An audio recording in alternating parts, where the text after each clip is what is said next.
This episode of The Michael Shermer Show is brought to you by Brilliant. Brilliant is an online learning and teaching platform that enables you to learn about almost any topic you can imagine and many you can't imagine through these short, easy-to-master lessons. Let me give you an example. As I've mentioned before, I'm a historian of science and social scientist, but I secretly would love to be an astronomer or a physicist or cosmologist or astrophysicist or whatever. So I went to my Brilliant app on my phone, just right there on page 2 of my phone apps. I touch on Brilliant, it opens right up. I touch on astrophysics, then I touch on the lesson I want to take on gravity as the general subject.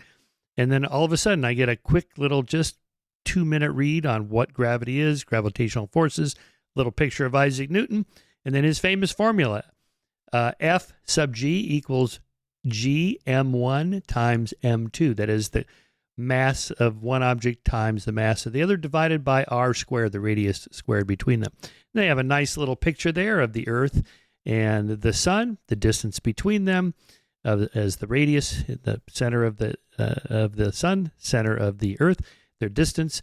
And then they give me a little choice in this formula of which one to pick. So I choose this one here as the correct answer. And I am on a win streak. Yes, I got it right. Okay.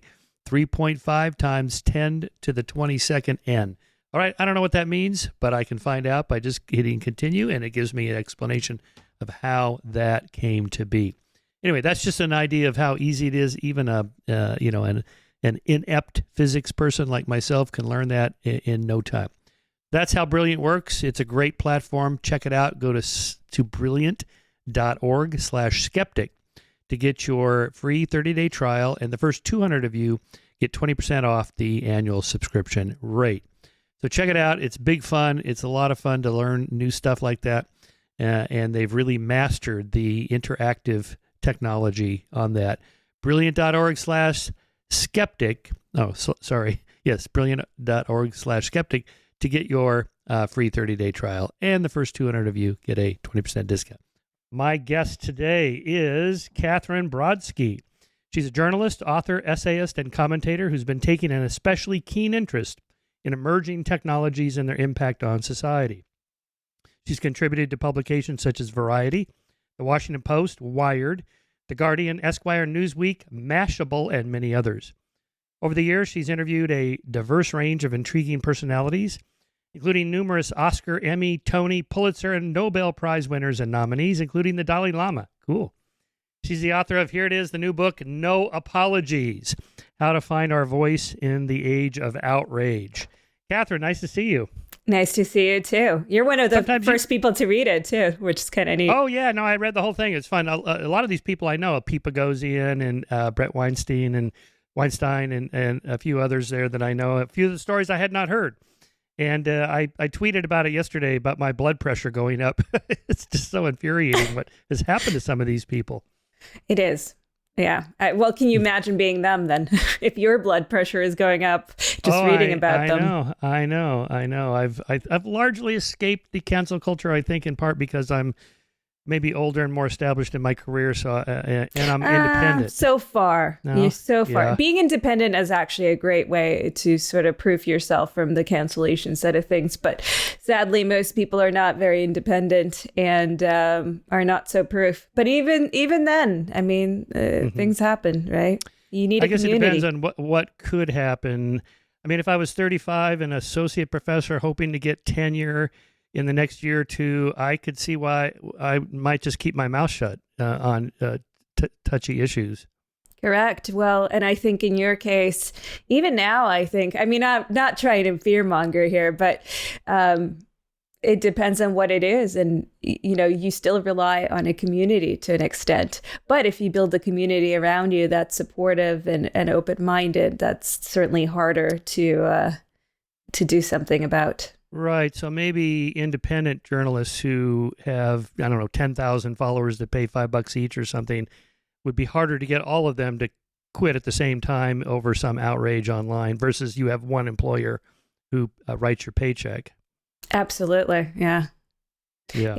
we have to become, cancellation proof, I guess, by all becoming independent, which we probably will because, the way things are going, we're just going to be replaced by machines soon anyway. So. Oh no, come on! I've been tweeting about this to some authors. They go, "Oh, this is they're going to write our books for us." Really? I mean, you're not going to write your books anymore? Come on. No, I actually think the things that will stick around are the things that make us most human. So those are things like expression. So writing a book or writing certain kinds of articles. I think some articles like news articles might be sort of replaced by machine writers. But I think art, anything that's artisanal, I think things like that, those are the things that will stick around and will become more valuable. But things that don't involve our creativity and heart, those are the things that are more easily replaceable. Yeah. Yeah, a lot of times when I write, I don't really know what I'm going to say until I start writing. I mean, I have kind of a general outline, or I'm writing this chapter on this particular subject, so I have a pile of books that I've been reading or whatever. But when I actually start structuring sentences, I often sit there thinking, I wonder what he's going to say next. Referring to myself, like I don't even know what's going to come out in a particular way. And so there I could not ask ChatGPT to write that for me unless it scraped everything I ever wrote and wrote something along the lines of what I might write. But I try to write something different each time. So I don't know. I think one of my sort of keystones of my writing is that I write things that, because I also don't know where I'm going to land towards the end of what I'm writing, I sort of start with some idea that I want to explore, some sentence or sort of thought. And then I walk people through to how I arrived there, what I'm thinking, which makes it better, I think, for the reader. Readers don't hate me as much because even if they think I'm wrong, at least they understand where I'm coming from. But yeah, ChatGPT, I mean, can't do that. It's not a very good writer. I think the only people who think it's a good writer are people who don't understand good writing. Yes, that's a good way to put it. Absolutely. Okay, Katherine, what's your story? You're from Russia? Yeah, I'm from the Soviet Union, so I'm from the Ukrainian side of it, actually. Oh. Yeah. So I'm just so originally I came from the Soviet Union. That's where I was born. So during, the communist era, but I was quite young. So I didn't necessarily grow up with like a full understanding of it. I grew up with my parents nagging me about it all the time and telling me about it. And I shouldn't say nagging, but telling me about it. But, when you're a teenager, everything feels like nagging. And then you realize later, oh my gosh, they actually are sometimes right. Parents can be right. So that's where, I grew up there. And then I actually immigrated to Israel after that. So this is really fun. Two countries at war right now. Fun. Oh God. You must get up every morning and just look at the news to see what's affecting your personal life. Yeah. Oh, 100%. And then, and then later on I moved to Canada, and then I lived in New York a little bit as well. So those have been my cities. So I guess I have an international upbringing. So you're Jewish. I am one of those, member of Russian the tribe. Jewish. Wow, that's really quite the combination. Well, Ukrainian. My parents, it's very important for them to make that distinction. Interesting. Right. Yes. Okay. Yeah. All right. Yeah, exactly. So before we dive into your book, do you have some thoughts on Russia-Ukraine war, Israel and Hamas and all that stuff? I'm sure you have a few. I have a whole lot of thoughts. It's interesting. I think in the process of writing this book and the journey that it took me on, I've become much more emboldened about sharing my views on such things, which I wouldn't have been in the past, I don't think.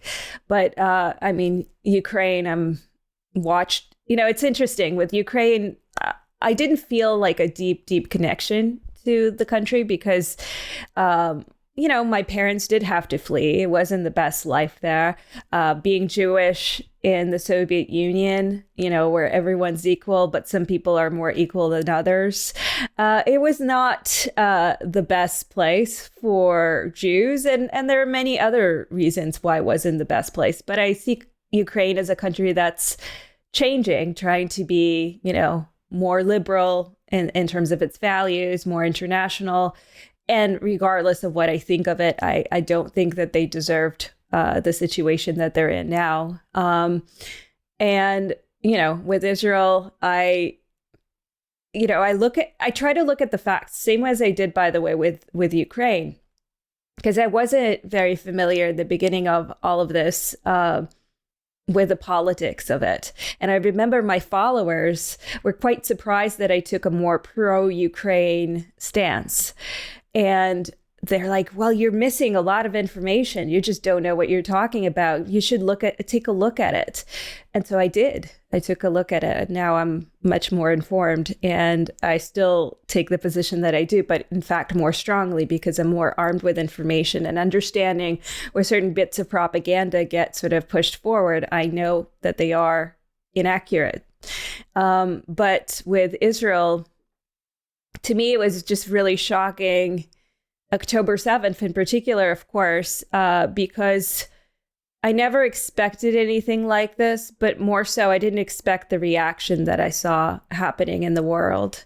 And it's like all these different narratives are colliding at the same time. This kind of idea that Jews are white and, Europeans and they're colonizers. So that's the narrative on the left. And on the right, there's just far right. There's just a lot of like people not liking Jews, being jealous, thinking they control everything. So all of these narratives sort of came together. That shoe horse theory, as you probably are familiar with, is very accurate. And to me, it was just stunning to watch it. And I don't know if I would have spoken. What do you mean the shoe horse? Oh, like the right and the left are sort of the far right. The horseshoe. Yes, the horseshoe. Yeah. They sort of collide and have they similar. Bend around. Exactly. Yeah. And I have to say, I've been very outspoken about the whole Israel thing, and I wasn't in the past. I didn't take like a particularly strong position. But again, I've learned a lot more about everything, but also just seeing one narrative dominate in the way that it has, and so much that was false. And the Syrian, they take videos from Syria and photos from Syria, and for some reason label them as, being in Israel in Gaza rather. And same with AI generated images. It was just kind of crazy to watch. I think there's a complexity to the situation, and you can, you certainly can support people in Gaza without necessarily also thinking that it's okay to, that it's an active, legitimate resistance to go and do all the horrible atrocities that happened on October 7th. And the denial of atrocities in particular has been very alarming to me. But I see such an interesting connection between the book and this too, because, I wouldn't have found it within myself to necessarily speak up the way that I have been prior to working on this and getting into this space, but also the importance of speaking up against sort of bad ideas, which is something that, I see how much more important it is than I even thought, because in the whole the culture war side of things, it's important too, because people's, professional lives, personal lives are at stake. But in some cases, not speaking up is a matter of life and death. Certainly, there's been a lot of pushback against the student protests against Israel, the accusations of Jews being colonizers and genocidal peoples and so on. I mean, we witnessed that in the halls of Congress with the, presidents of MIT, Penn, and Harvard. It was astonishing what they said. But on the other hand, they've paid a pretty big price for that. So a lot of people have spoken out. I guess what you mean is those voices tend to be from the right now. Where are the liberals who used to support Jews? I mean, in my lifetime, I'm 69. It was always understood that Jews are liberals. They support, liberals support Jews. The Jews are mostly liberals, except for maybe some of the Orthodox super religious who maybe were a bit conservative, but for the most part, that was always that way. What has changed, do you think, on that front? Yeah, it's been a very difficult thing for me to understand in some ways, because I grew up in a very liberal environment.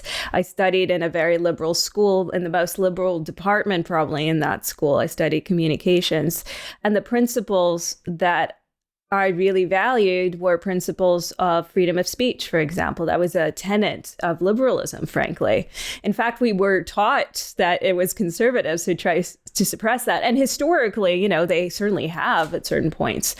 As I kind of thought about this, part of me, and this is just a theory of mine, but I think there's something connected to the idea of victimhood that comes into play, because I think that impulse to censor is something that exists within all the groups, right? And we've seen that through history. Communism is incredibly authoritarian, but so is fascism. And I think what happens is when one group feels like they are the victim or has been a victim for a long time, and there is truth to that in some cases, in certain aspects of it, once they get power, they feel like, hey, it's my chance now to sort of use that power. So I think in many ways it's related to power. And I've seen that connected to the right-wing side of things as well, because as I've gotten to know more people on the right, and, you know, maybe they're not everything that, you know, people on the left tend to say about them, they feel, a lot of people there feel now oppressed and victimized. And so they see themselves in many cases, as victims. And now that they're sort of starting to build movements, I see them using the same rhetoric of, hey, let's censor in some cases, let's take power back, let's use the same tactics as the left has. So I think it's just a matter of who has the power at any given time. So right now, the institutions, I would say, are much more captured by the left. But, you know, you see it in places where on the right, they have power or political power. They also start, you know, putting in different rules and restrictions. And suddenly that value of freedom of speech doesn't apply in the same way. And it's understandable, because I will say that I read some things on the internet and I want to censor them too, you know. I think I wouldn't have called for I didn't really call for the firings of, for example, the MIT, Harvard deans, but I don't disagree with them. And the reason being is that because, like, for example, Harvard was one of the worst schools for freedom of speech. So they continuously censor students, faculty, guest speakers. So the idea that suddenly in this one case, they're entitled to this extreme version of freedom of speech, that is something else. I'd rather that they just permit speech. And then I would have said, if they were an open school that really did foster that freedom of speech and expression, then I'd say even the thing that I heard at the testimony, which I think is horrific, is still, you know, then they have sort of a defense, and I wouldn't speak out against it. Yeah, it's the hypocrisy. If the congresswoman had said, would it be okay for Harvard students to call for the lynching of African Americans? We all know she would have said, of course, that would be a total violation. We'd fire everybody, get rid of these students, whatever. We'd do whatever we have to do. That's the problem. You know, and you could just rattle off any number of examples and then say, what about the Jews? Like, oh, well, in that case, it's the Jews. All right, so why the Jews? Are you arguing something along these lines, that because Jews in Israel are successful, I mean, Israel is a successful state, it's not going anywhere, it's not going to end, and so on, and Jews tend to be fairly successful in media, in Hollywood, in science, Nobel Prizes, you know, just rattle it off. And so they have the power, and therefore they must be oppressors by that metric, just the new model. And therefore we have to be against them. Absolutely. That is part of it. I mean, again, I think it comes from different areas. I think a lot of people also don't understand what Israel is. You know, growing up there as a child and then almost a teenager when I left, you really realize how diverse it is in terms of multiculturalism, even though, most people are Jewish, 20% are, Arab, Palestinian, Israelis. But when I came there, the Ashkenazi Jews, the ones that people like to call fake Jews, even though DNA tests would say otherwise. And so with the discrimination over the years, those Jews make up a very small percentage. It's about 30% of Israel's population. The rest are, from Middle Eastern countries, from Africa. So this idea is just completely absurdly false, but it's been painted. And in fact, the discrimination when I first got there was against the people, the Ashkenazi Jews. It's kind of sad that even within sort of our groups or these subgroups, people discriminate even within that. But that was the case because they saw them as these people coming in this influx. Outsiders, exactly. And then, now it's quite different. There were many years where I didn't go back and didn't really visit. And then I went back and I saw how I was actually stunned by the level of multiculturalism. You really saw everybody there. And so this idea is just it just fits a narrative. And I think some people do sincerely believe that because they just don't know otherwise. They also don't understand what it's like to live in a country where, yes, Israel is the stronger country between, Palestine and Israel. In fact, I mean, it's kind of remarkable that even when they were attacked by all these other countries that surround them, they were still victorious. That's amazing. But part of that is, they do invest a lot in security, but it doesn't mean that living with a threat of terror on a daily basis is something that's a normal life. Just because one entity is more successful than another doesn't make that entity by definition an oppressor. And it's such a strange thing to me that it does, because, growing up as a child, I had to wear a gas mask. Sirens would go off all the time. I was there during the Gulf War. There was a rocket that landed right next to where I was, which was at the time I was living in a university building, that because my mom was a student, and so she was in the residences there. And the adults around me, they try to make it more fun, more not so scary. And I didn't really think I was so affected by this until I was in a movie set a few years ago, and there was a lot of smoke. So they gave the crew, gas masks so that we wouldn't be so affected by the smoke. And I started putting it on and I had a complete meltdown. My heart started beating, my body got hot. So I had sort of a PTSD response that I didn't even expect. And, if you go to a place, people talk about rock throwers, for example, oh, they're just kids with rocks. Well, what they don't realize, I understand that in their heads, that image is of a young kid, throwing a rock at a car, and that's the only thing they can do. And they're so helpless. But what they don't understand, that growing up, it was always such a worry. Like when my parents left the house or drove to a city where we knew is a little bit more dangerous from that perspective, it's not a kid throwing a rock. Those are big rocks, boulders, and it's usually done as a group. So there was a danger. People were being killed and maimed. So this kind of idea of just one is automatically an oppressor and there is no defensive element to it. And it isn't to say that everything that Israel does is right. There's many things that I disagree with and criticize, and is there a level of sort of occupation in say, the West Bank? Yes, there is. I think it would be dishonest to say there isn't, but it's also dishonest to say that there isn't a particular reason for it. So, and then there's this whole narrative about how, one group is indigenous to the land and the other one is, all Europeans. Again, we come back to that. And so again, it's this victim mentality. And if we look at any country throughout history, we're all occupiers, right? But yet the same standards don't seem to apply.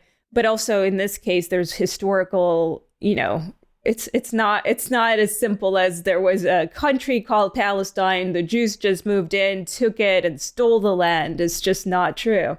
And I think to sort of look at things in these kind of black and white narratives has caused, I think, a lot of hate to sort of fester And some of it is based on, it is derived from just a hatred of Jews, but some of it I think is just coming from these narratives and poorly informed people.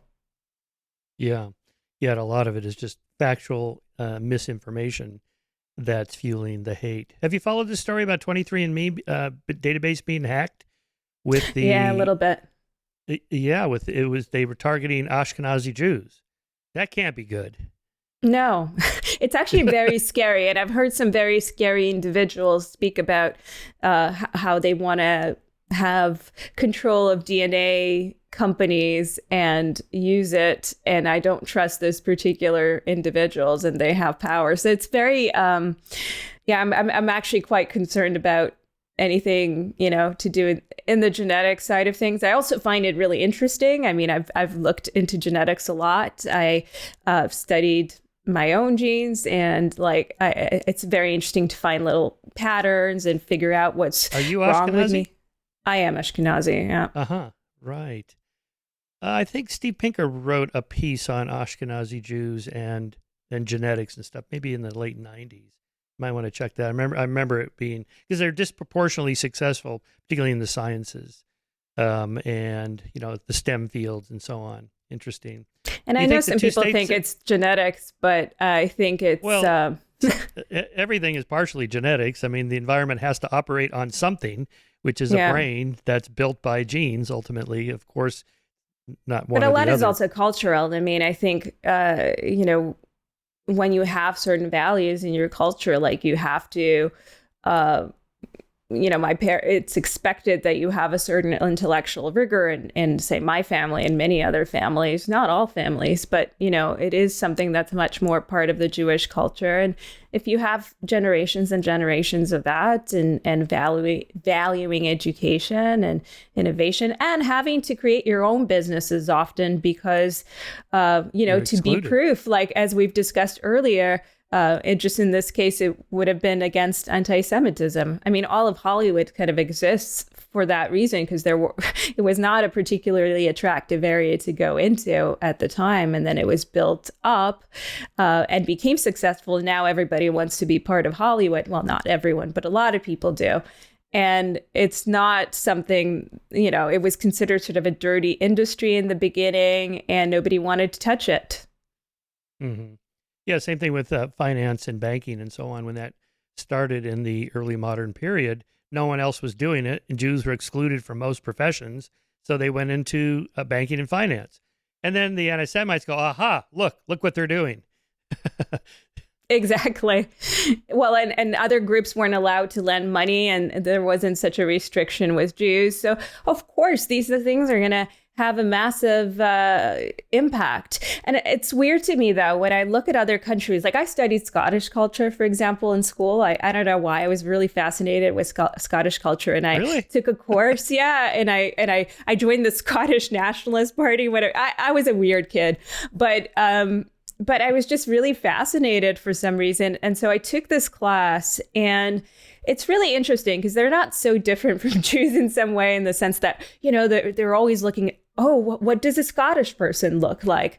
What's the stereotype? And then figuring out, this Scottish person invented this, and this Scottish person invented that. And there's sort of a pride to that.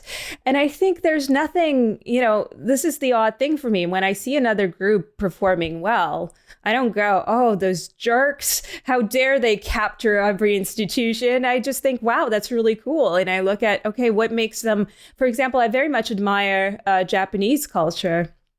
And a lot of the things that values that they hold, they don't completely align with everything of mine, but I find it really fascinating, and I admire a lot of it, and I seek to learn from it. And maybe it's because I'm 2% Japanese, but according to DNA tests, yeah.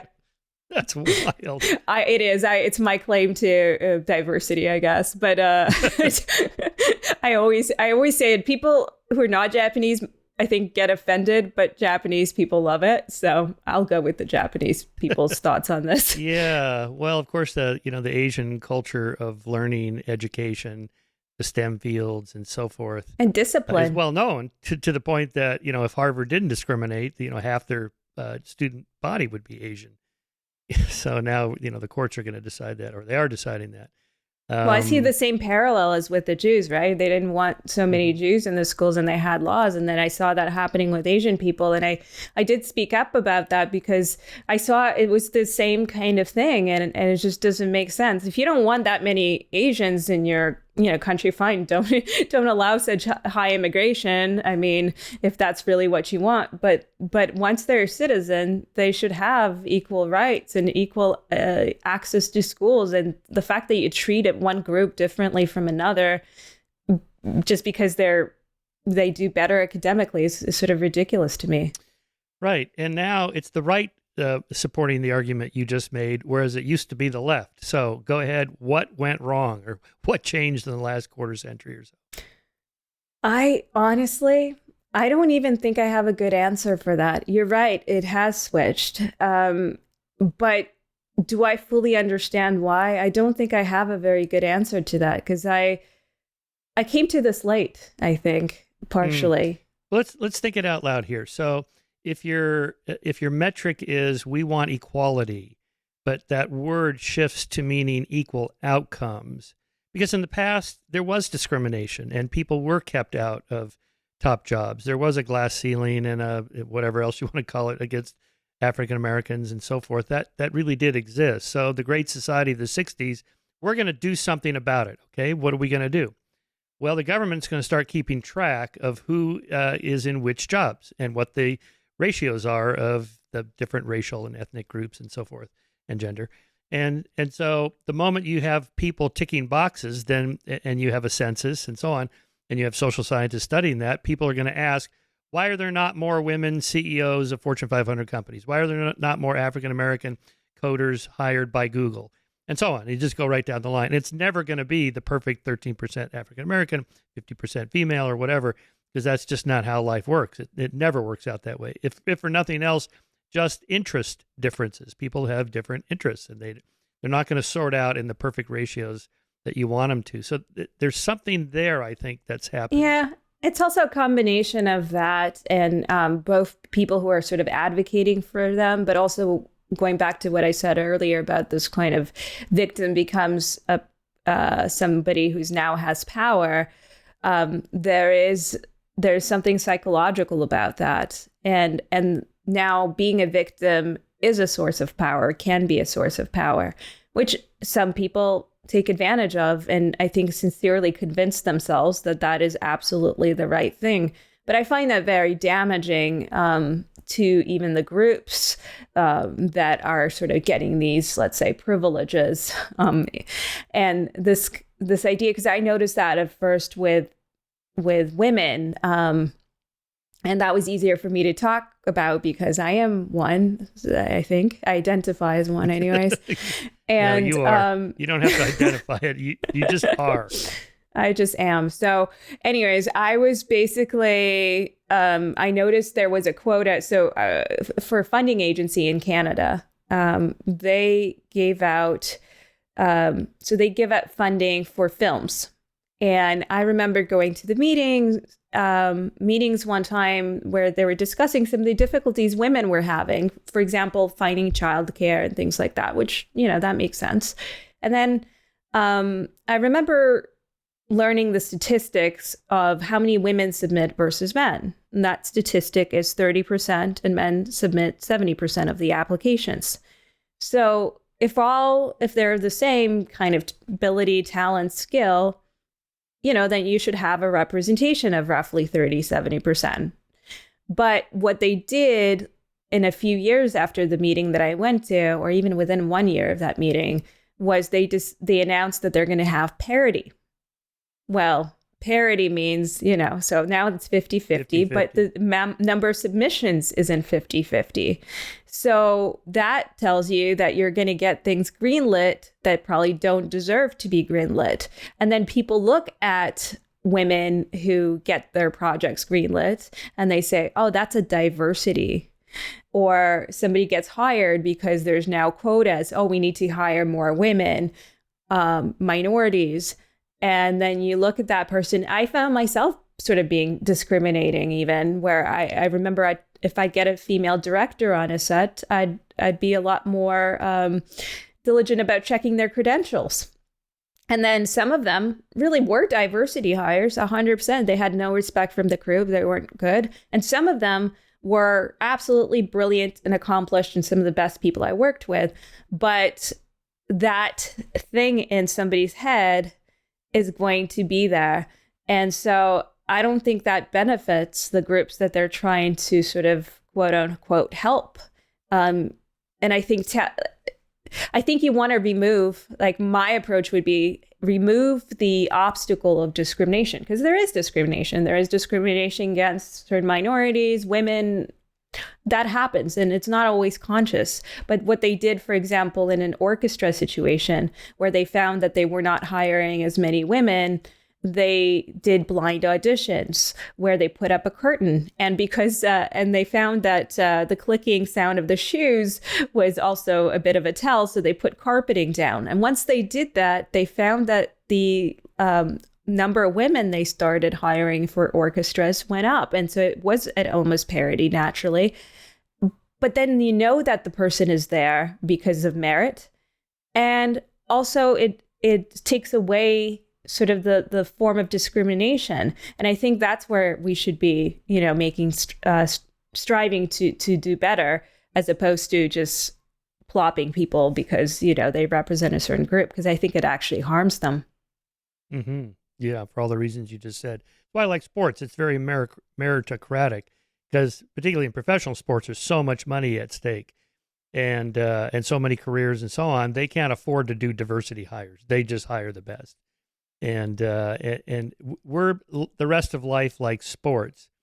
Why isn't it? I guess if you're hiring people in corporate leadership positions or professorships or whatever, it's harder to see a objective metric measure of differences like in sports.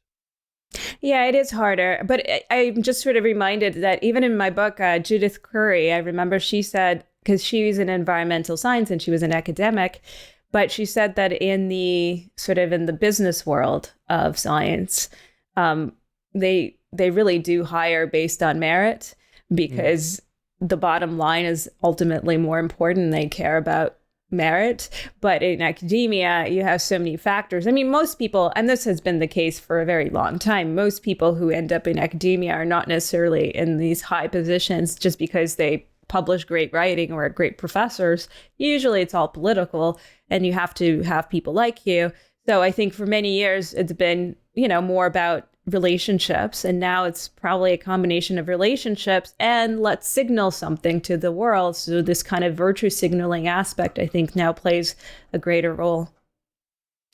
Yeah, that's interesting. I had not heard that. That makes sense, because if you're a startup company, you have a tech startup, you have venture capitalist investors who are monitoring what your company is doing fairly regularly because they want their money back ultimately. So you really have to perform, and therefore there is some measurable metric there. Money, yeah, it's a good way. Yeah. People will still put money above, virtue signaling if so much of money is on the line. I think most of the times, if it's their money at stake. If it's not their money at stake, nah. Yeah. Right. You got to have skin in the game. So in terms, you talk a lot about identity politics in your book. So I've been thinking about this. Is it really the identity or is it the politics? Let me give you a couple examples. So, we've heard a lot since the Claudine Gay story. Well, she was a diversity hire, or, if you're black, you can do anything, without the discrimination now or expectations or whatever. But that's not true if you're a black conservative. Clarence Thomas gets hammered all the time, or Glenn Lowry, or I don't know, Larry Elder here in LA is a popular radio talk show host, ran for governor of California. And the liberal media here, the LA Times, they just went crazy. I mean, it's like, this is the wrong black guy. He's conservative. Or Thomas Sowell, this is one of the great writers, researchers, social scientists of all time, economists and so on. I mean, he's just unbelievably productive and important. And yet it's not, and you would think he'd be champion because he's black, but he's a conservative, or he's thought to be leaning too conservative. Or my other example, since you're from Russia, is Ayn Rand. Here you have Ayn Rand. So, okay, a woman, an immigrant, an atheist, pro-choice, free speech defender and, an immigrant and so on and so forth, a woman. And yet she's pretty much vilified by the left. So it's not identity there. It's her politics. She's a pro-free market capitalist, whatever. So, that seems to erase the identity check boxes you can have. What do you think? Oh, about yeah. that? I've heard people like Black people be called the worst things possible, including by other Black people, but also not just because they politically don't align. So I do think a lot of it is political. I sort of grew up not being very political at all, not thinking about it when I meet somebody, what are their political beliefs? But I think we've gotten so divided that now, that is what everybody thinks. And you don't have a lot of friendships that I do now, but I didn't actually know anybody who was conservative. And it wasn't intentional. That you know of. You might have known some and they didn't want to tell you. That's very true. That's very true. Actually, I learned that at a dinner once, at a professional dinner once, where because I became much more outspoken, they're like, "Oh, she's cool. We can tell her." So funny. I did learn about some people. It's true, and I know a lot.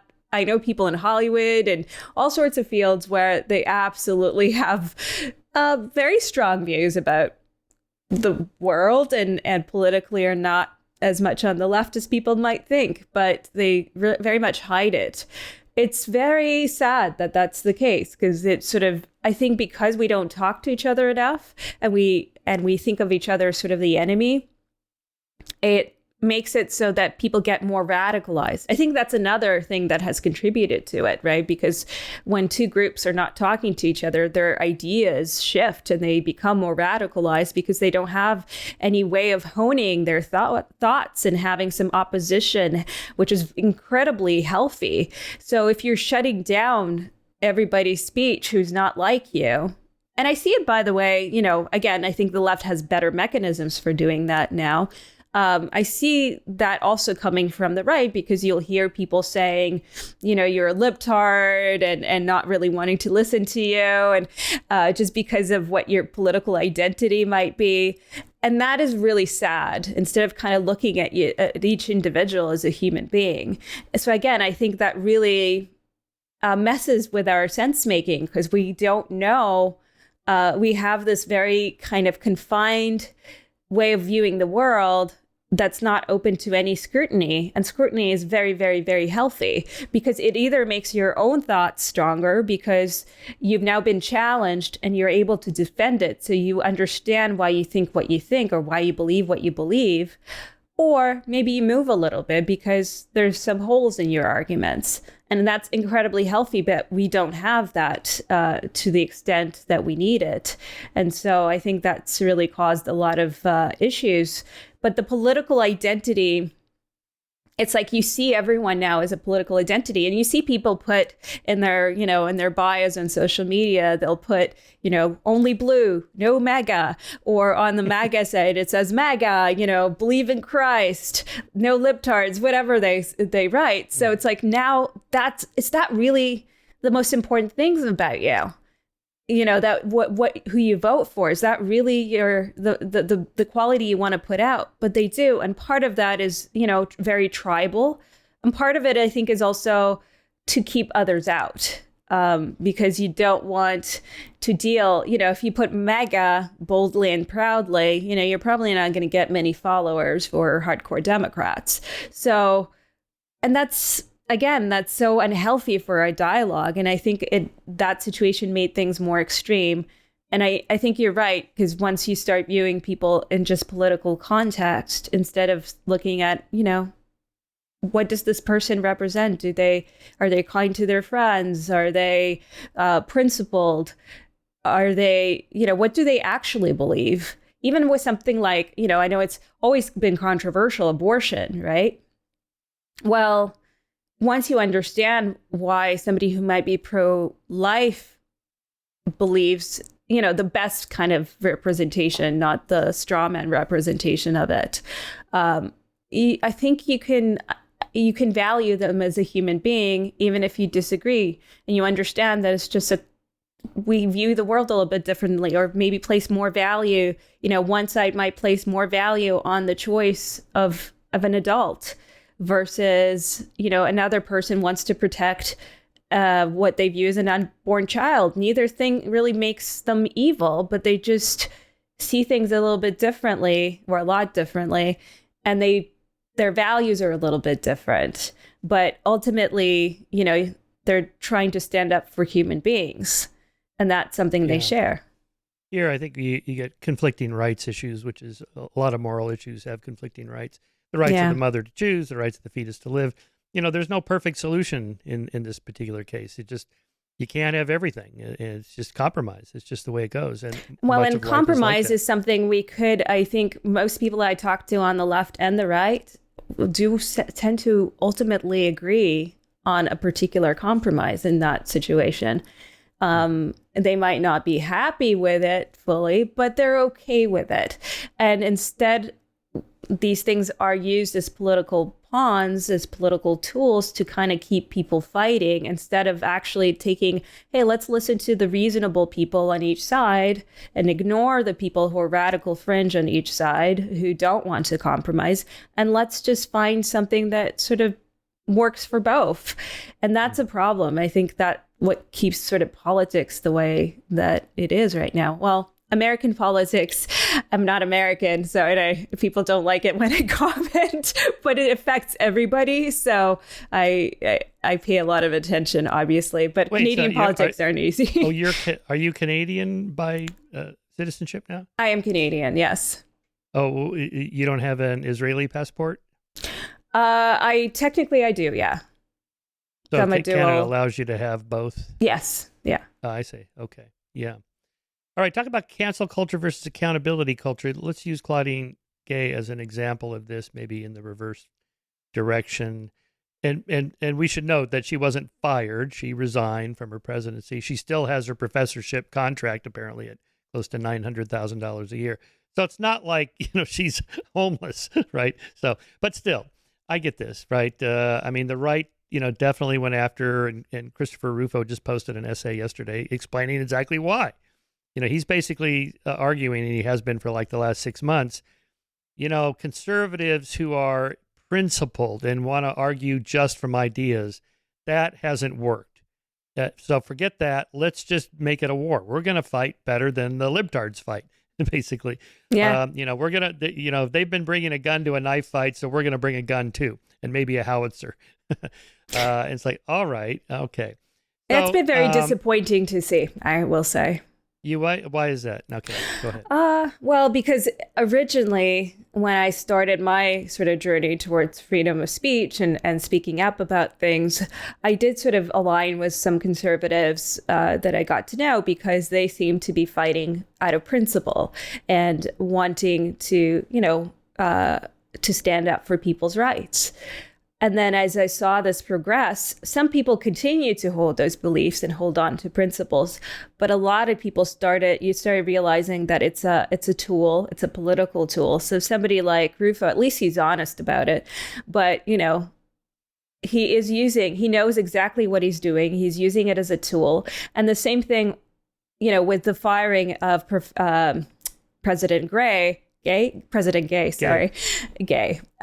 The firing of her, it's not out of principle. It's because he wants to. It's a fight against sort of this CRT idea that that he coined, I think, and made popular in the public. So I see more and more of that sort of approach where it's like, yes, let's use the same tools that have been used against us.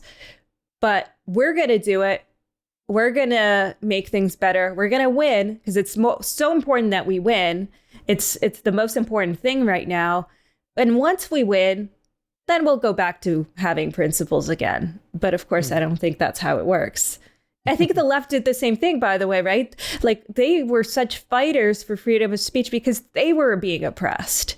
And then they seem, some people still hold on to these principles, and some people completely abdicated them because now they have the power and they don't need to fight anymore. So now why not use them as tools against others they don't like, who they see as being a danger, in fact? Yeah. Yeah. So the idea of universal moral principles and values have to apply to all people or groups. So you do the Rawlsian kind of blinded test. You don't know which group is going to benefit from this policy you're promoting. Are you sure you want to promote it? So in this example where Ron DeSantis went after Disney, used the power of the state of Florida to go after a corporation. Well, hang on. This is a conservative thing now? Conservatives used to defend corporations from the power of the state intervening in their business. So Rufo's defense of that in support with DeSantis is like, too bad. It's a new game now. And, we're going to use the power of the state when we can and when we want to against the other side. And, Megyn Kelly, to her credit, spoke out against this, saying, hey, this can't be good for conservatives because there's states where we don't have the governorship. It's the Democrats have the governorship, and they're going to go after our corporations that promote conservative values. Well, people forget to apply like, hey, you're in power now. You're doing what you think is right. How do you feel like if you gave the exact same power to the party that you don't like, are you okay with that? And people don't do that test. But so it happens a lot and people are just unaware. And I get it. It's an emotional drive. People think they're justified. They believe themselves to be always right. But that's why the principle is so important, because the principle sort of guides you. If you just decide case by case based on what you want, there are people that I want to censor deep down, right? Like there are people that say horrible things, and I do think that they're dangerous because they're spreading lies. But if I abdicate sort of my commitment to these principles that I have, then it's kind of, then I can't talk about it ever again because I don't then hold principles. Yeah, you had that. I quoted from your book on Twitter yesterday, as the legal scholar Jonathan Turley noted, if the government can define what is a lie, it can define what is the truth. And that's the problem once you go down that road. Yeah. I remember back in the day when I was debunking the creationists and following the kind of Christian conservatives, now Christian nationalism, but their idea that, we want this taught in public schools, because it supports the Christian view of the origin of humanity and so forth, or that, the promoting of the Ten Commandments or whatever. Well, as a general principle, if whoever is the dominant religion gets to decide what is taught in public schools, are you okay with Islam being the dominant religion, say, a century from now, and that you've set the precedent? You're the ones that promoted that the government gets to choose, and they're going to promote the dominant religious view of whatever it is you're interested in. Yeah. Of course, they wouldn't be happy about that. No, they wouldn't. They think they're going to hold on to power forever. Again, even if you do it for self-preserving reasons, I guess, if you kind of apply to, would you be okay with Islam being taught as the dominant religion? Even if that's the convincing argument for them, I guess that's better than nothing. But the idea that one gets to decide, or a group of people gets to decide the religious standards for everyone in the country, I mean, that is not, to me, that's not religious freedom, by the way, because one of the pinnacles of sort of the values of the US, and I would say Canada as well, is that, you have religious freedom. So you have a separation of state and church and state, but people can practice their beliefs, whether that's Islam or Christianity or Judaism, whatever, but it can't infringe on other people's rights. So, but if you're saying we're going to have Christianity, for example, be the dominant narrative in schools, then you are infringing on other people's beliefs, whether that's religion or somebody who doesn't believe in God at all. Yeah. Okay, back to the cancel culture versus accountability culture. What is your response to people that say, we're not canceling them, we're just holding them accountable for their bad language or their bad thoughts or whatever?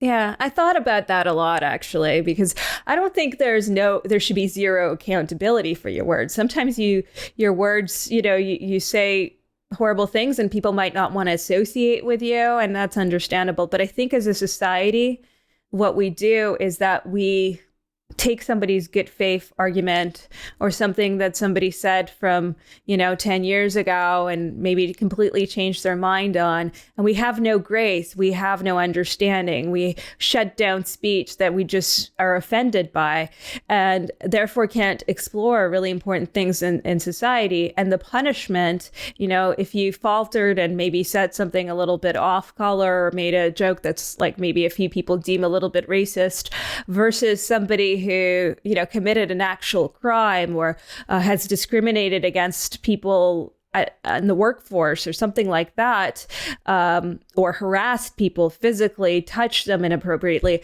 Like now suddenly the punishment is the same, because I think if you said something that I was like a little bit offended by, my reaction would be, okay, first of all, tell me about that.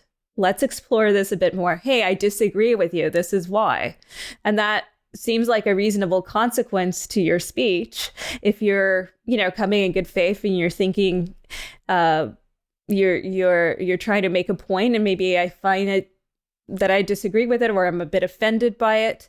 If you were trying to get me fired from my job because I'm Jewish or something like that, or female, and you were shouting from the rooftops, maybe the consequence to that would be a little bit different. Right. So why do you think it is that it's not enough to just disagree, that it's really kind of a moralistic punishment? But even more than that, I mean, we want to cut off your livelihood. You should be fired. You should just go away and die. I mean, that's kind of the ultimate form of cancellation, I guess. Why is it so extreme?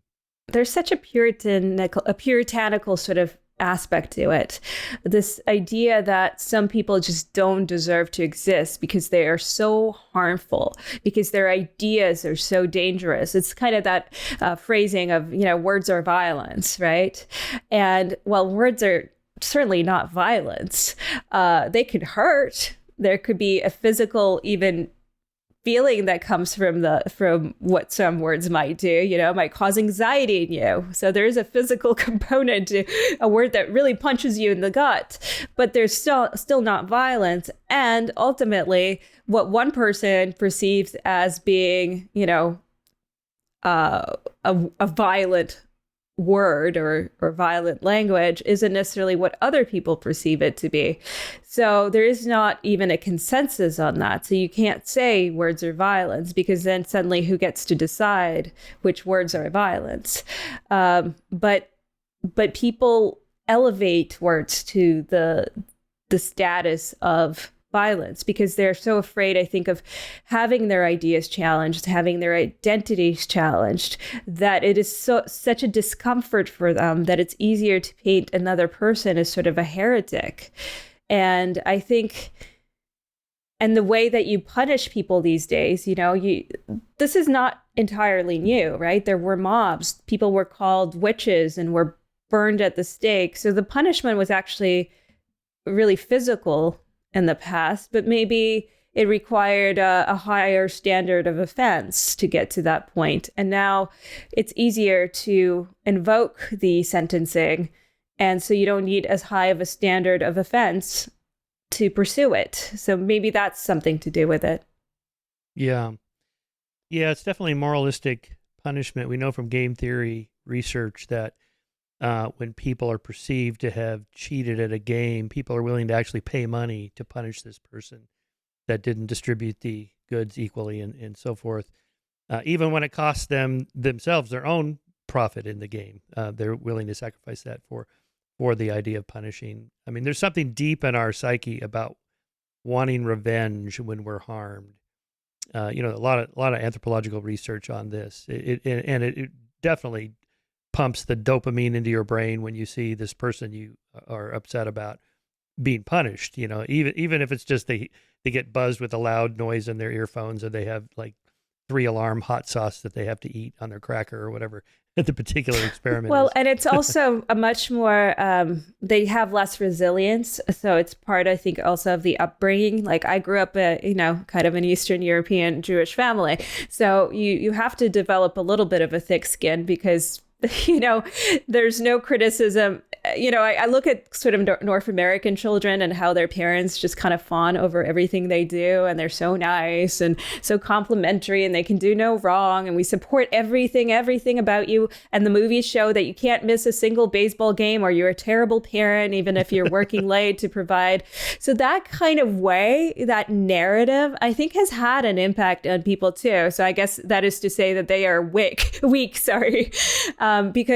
I'm a very sensitive person, but at the same time, I am used to criticism. I am used to sort of having people say things to me that aren't always pleasant and nice, and having ideas come at me that are challenging. My family dinners are. I mean, first of all, everyone in my family seems to have different ideas. We don't really align. We argue so much. But, there's never that possibility of like, oh, I'm never coming to dinner again. You come to dinner again and you do repeat the same thing the next week. That's just how it is. And I think that those kinds of values, as a person, it makes you a different kind of breed versus like if you are taught that every feeling that you have, everything you take an offense to, that's a tragedy. And it's all right. Everything you do is right. So of course, then you might have that genuine reaction when somebody, let's say, mispronounces your name. Terrible Mike. Yeah, or misgenders. No, but I bring up mispronouncing your name because it's a microaggression apparently that I got accused of.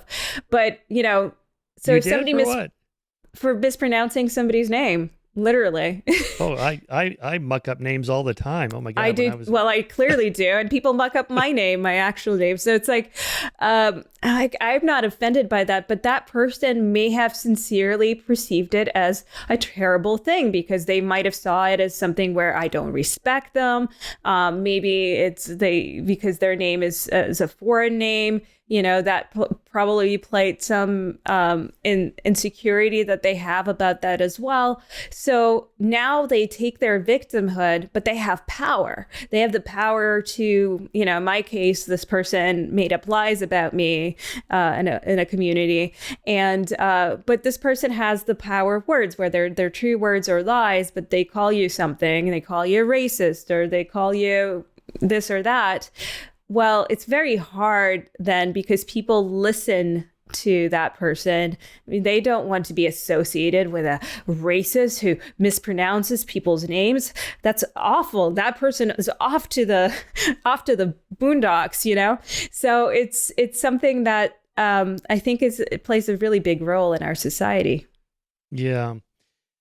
So I guess legally the question is, does the speech lead to violence?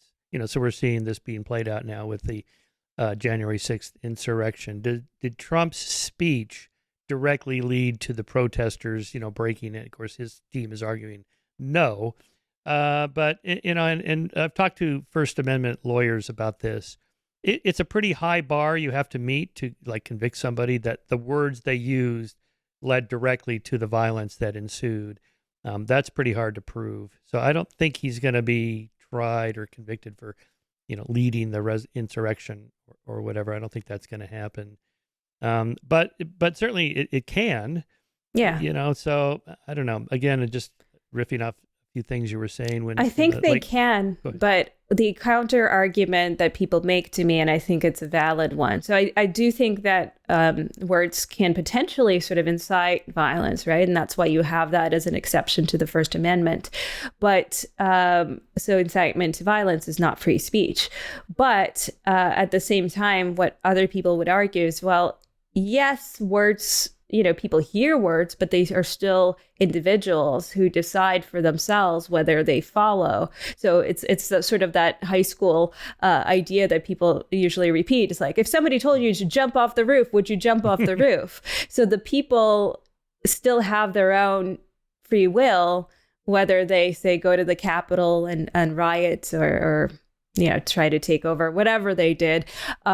That is something that is still up to them, even if somebody who's a figurehead tells them, hey, go do this. At the same time, I realize people are not always the most smart. People have their cult leaders. People get under spells.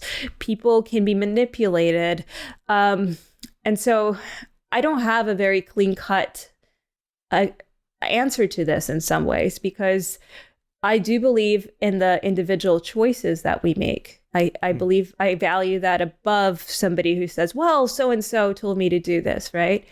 But at the same time, I have to be realistic and understand that some people are more easily influenced than others, and falsely. Yeah, it's a high bar again. I was thinking of the Manson trial, where Vincent Bugliosi, the prosecuting attorney, had to convict Manson for murder, even though he wasn't there at either the Tate or LaBianca murders. And yet he also wanted to convict the family members who did it, most of these women. But if he argued that he was so powerful and so in control of them, then maybe they didn't have control. He managed to navigate that and get all of them convicted. But that kind of touches on that. To what extent are you making free choices when someone tells you, I want you to go in and murder these people, and you do it? Unless you have some weird brain tumor or something really wrong with your brain, you're going to be convicted, and you should be held accountable. Well, for a hot moment there when I was young, I believed in God, and I had. Oh no! Yeah, it was about like maybe, I don't know, less than a year. But anyways, I got into this youth group and I started reading, and I think it was very comforting. But even then I thought to myself, well, if there's certain things in the book that I'm like, I disagree with, and I would never do. I mean, look at this. Like, for example, you stone, somebody commits an adultery and you stone the woman. Even if I 100% believed in God, I would then be like, you know what? I disagree and I refuse to follow. And so to me, to sort of completely abdicate one's responsibility and say, well, just because I believe this. I mean, people do all sorts of things and they blame religion for it. I don't personally, I don't buy that at all. I think because you can look at, even when people talk about Islam, I think a lot of people have been trying to blame Islam for a lot of things. And I don't think it's Islam. It's the culture, maybe. It's maybe having the brainwashing by the people in power in some of these countries. But if it was just Islam, then you wouldn't have Muslims who do wonderful things and are great and generous and would never harm a person. And then you have people who do horrible things, and both of them will say, oh, the book guides me, right? But ultimately, I think it's their self-conscious, they know what is wrong and right. And I think they might use the books to justify doing what's wrong, but it's really ultimately still very much their decision. Yeah, I guess maybe Islamism is a distinguished from Islam itself, the extreme violent radical version of it, something like that. Yeah. Maybe that would help. It's almost like, what is a cult? No one joins a cult. They join a group that they think is, going to be really great. And then they realize too late, they've gone down this rabbit hole. Something like that. It has to, I had a podcast guest, Steve Hassan, who's one of the world's leading experts on cults. He wrote a book, The Cult of Trump. And it's like, wait a minute. 74 million Americans that voted for Trump, they're in a cult. They're brainwashed. Come on. That's going too far. That's the definition of a cult in that case is just too broad. Yeah. It has to, Yeah, and I'm familiar with his work, actually. I've spoken to him once. I think there's cult-like elements in some of the people who follow a leader like that. I don't think everyone who follows Trump or supports Trump is brainwashed. I think some people are, but I think a lot of it is more about tribalism. I don't think it's like, obviously Trump is a charismatic figure to them, but I think also it's this, it's the community that is formed, and he addresses these things that they feel ignored and disenfranchised. And so he comes and he sort of addresses that for them. And then a tribe is built around that. And then once you're in a tribe, I think it is very, very, very difficult to leave that tribe, whether that tribe is, everyone's on the left or everyone's on the right, or the tribe is more specific. I've used this example of that somebody brought to my attention as flat Earth believers.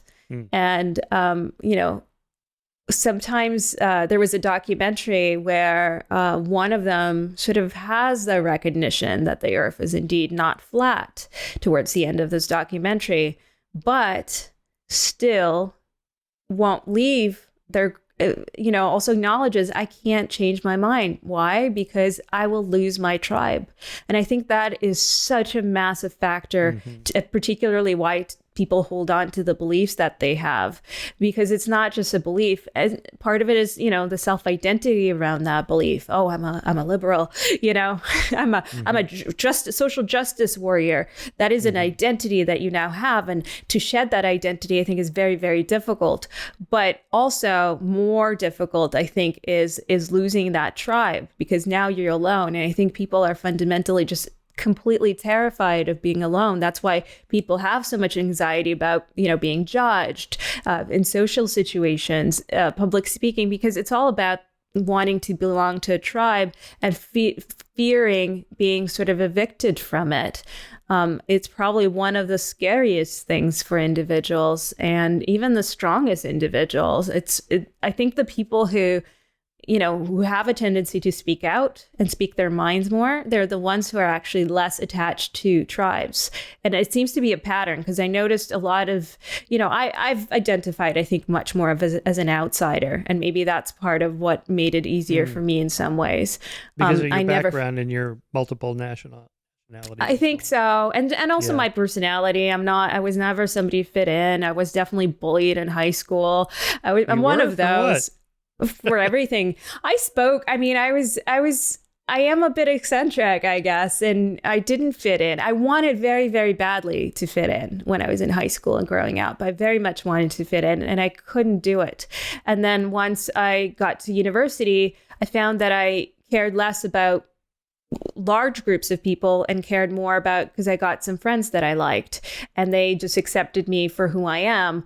And so I stopped caring so much about, what everyone else thought, and not care so much about fitting in. In fact, I was more keen then to stand out, because and I'm more comfortable with standing out than I was growing up.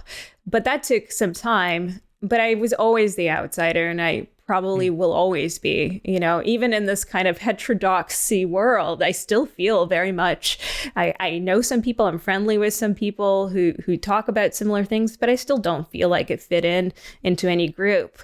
And I think it's both good and bad. I mean, I think I feel lonelier as a result, but I also feel less attached to any ideas and speaking about only one particular topic. So I think that's, I think that's kind of a fundamental thing that I noticed in a lot of people who have been more outspoken and independent in their views. Well, the tribe should be the truth, or sometimes called the rationality community, or humanism, secular humanism. I like Enlightenment humanism, or classical liberalism. Different terms. But the idea is that we just want to know what's true. What values do we hold, and why? And can we back those values with at least some facts? And our commitment's going to be to to human flourishing, whatever that takes, even while admitting that there are conflicting rights and we can't have everything. Something like that. If that's the tribe, because there's this whole phenomenon called identity protection that you're referring to here, an actual social science term. That this is what drives people, and why they often are inconsistent in their apparently inconsistent in their values, because they're actually a deeper thing there. That the specific thing is just a proxy for this deeper identity. So, like with conspiracism, I talk about, proxy conspiracism, like whether or not you really think Pizzagate was real. It's sort of beside the point, so if I take you to the Ping Pong Pizzeria in Washington, D.C. and show you there's no pedophile ring being run by Hillary, it's not like you're going to go, oh, in that case, I'll vote Democrat. You were never going to vote Democrat. I mean, it wasn't really about the Pizzagate thing. It was about something else. We don't trust the Democrats, or we don't like Hillary, or whatever it is. So that's a kind of another way to But think about Pizzagate is definitely real, though, isn't it? Yeah, right.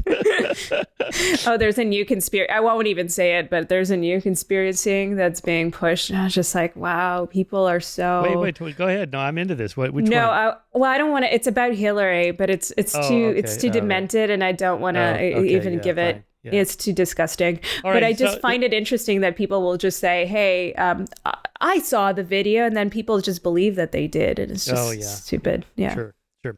Okay, let's talk about, when you should speak out or not. Granted, we agree that, people should be free to speak out. But should you? Okay, so like on the trans issue, I've been pretty outspoken about men competing in women's sports. Absolutely against it. And I've been just hammering away on this. And then also concerned about the social contagion of rapid onset gender dysphoria. So here I always make a distinction between real gender dysphoria, which is a, vanishingly small but real phenomenon that happens, starts early in life and so on. Distinguished from this thing that's happening to teenagers, in which, some large percentage, 10%, 50%, most of the class in high school is all of a sudden identifying as something that's other than their birth sex and so forth. And, I've been kind of outspoken about that. Now, some of my team members have said, Shermer, don't you read the comments? I go, no, I don't read comments on my podcast or Twitter or whatever. Well, a lot of people are saying, why is Shermer constantly talking about this? There's something going on here. So I thought, maybe I should just shut up for a little while. Not that I'm censoring myself. It's just like, I don't want people to think that this is my thing. I'm anti-trans. I'm going after the trans. I'm obsessed with trans. I'm going to just hammer. This is my thing, because it's not my thing. It's just that it was in the news a lot, so I was commenting a lot. So then now I'm thinking, maybe you don't always have to speak out about everything. Yeah, I tend to agree. I think so. I'll paraphrase my mom of all people, but I made a comment one time. It was like a little jokey, snooty comment on Trump's Twitter when he was on Twitter years ago. And I thought, and that comment, I think, got like a lot of likes. And I think I was a little bit proud of myself. And my mom said, why the hell would you do that? And she's like, there's a difference. You say things if it really matters to you, like if it's really important. If it's going to make some kind of it's a moral value or something like that, then say it. But if you're just being like, funny for, snooty, funny, condescending, whatever, then no. And I think for me, I think a lot about, I'm like you. I don't want to be sort of pegged into just one thing, which is, but there are certainly things that I'm more passionate about. So I speak about them more or more knowledgeable about. I try not to speak about things that I'm not particularly knowledgeable about, certainly at least until I've learned more about it. There are certain topics that I won't touch in certain ways. So for example, the whole trans thing, I do have views, and I think it's important, especially somebody like me who's pretty reasonable about the whole thing, to express them so that people can see reasonable people talking about it who are not just ideologues. But at the same time, I know that if I put together a tweet, and that condenses a very complex situation into this very small thing, that's probably not of real value to anybody. And it doesn't express clearly the thoughts that I have on the topic. So when I have talked about it, which was probably the scariest thing for me to talk about of all things, I interviewed people and I had in-depth, long-form conversations.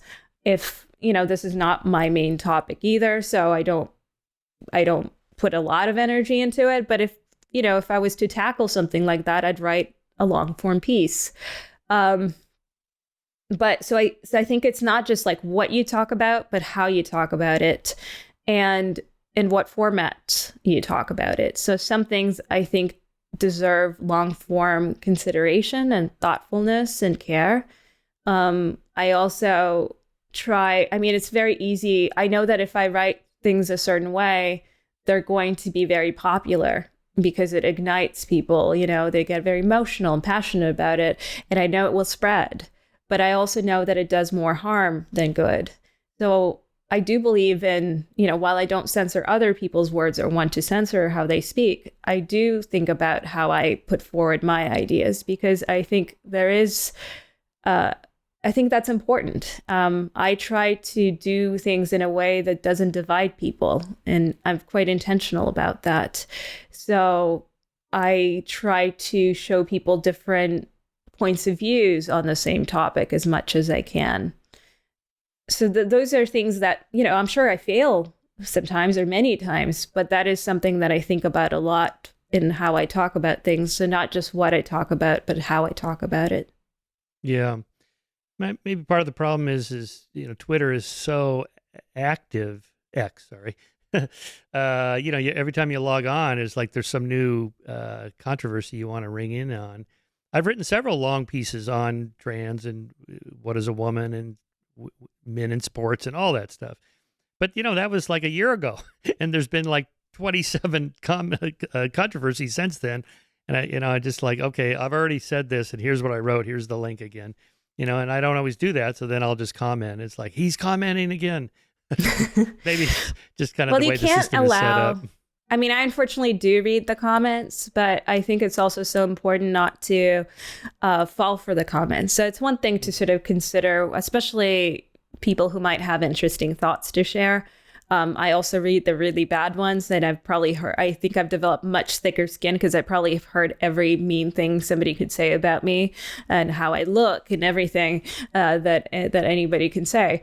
But I do value sort of not being disconnected from people. I even have my DMs open, and which is a dangerous thing.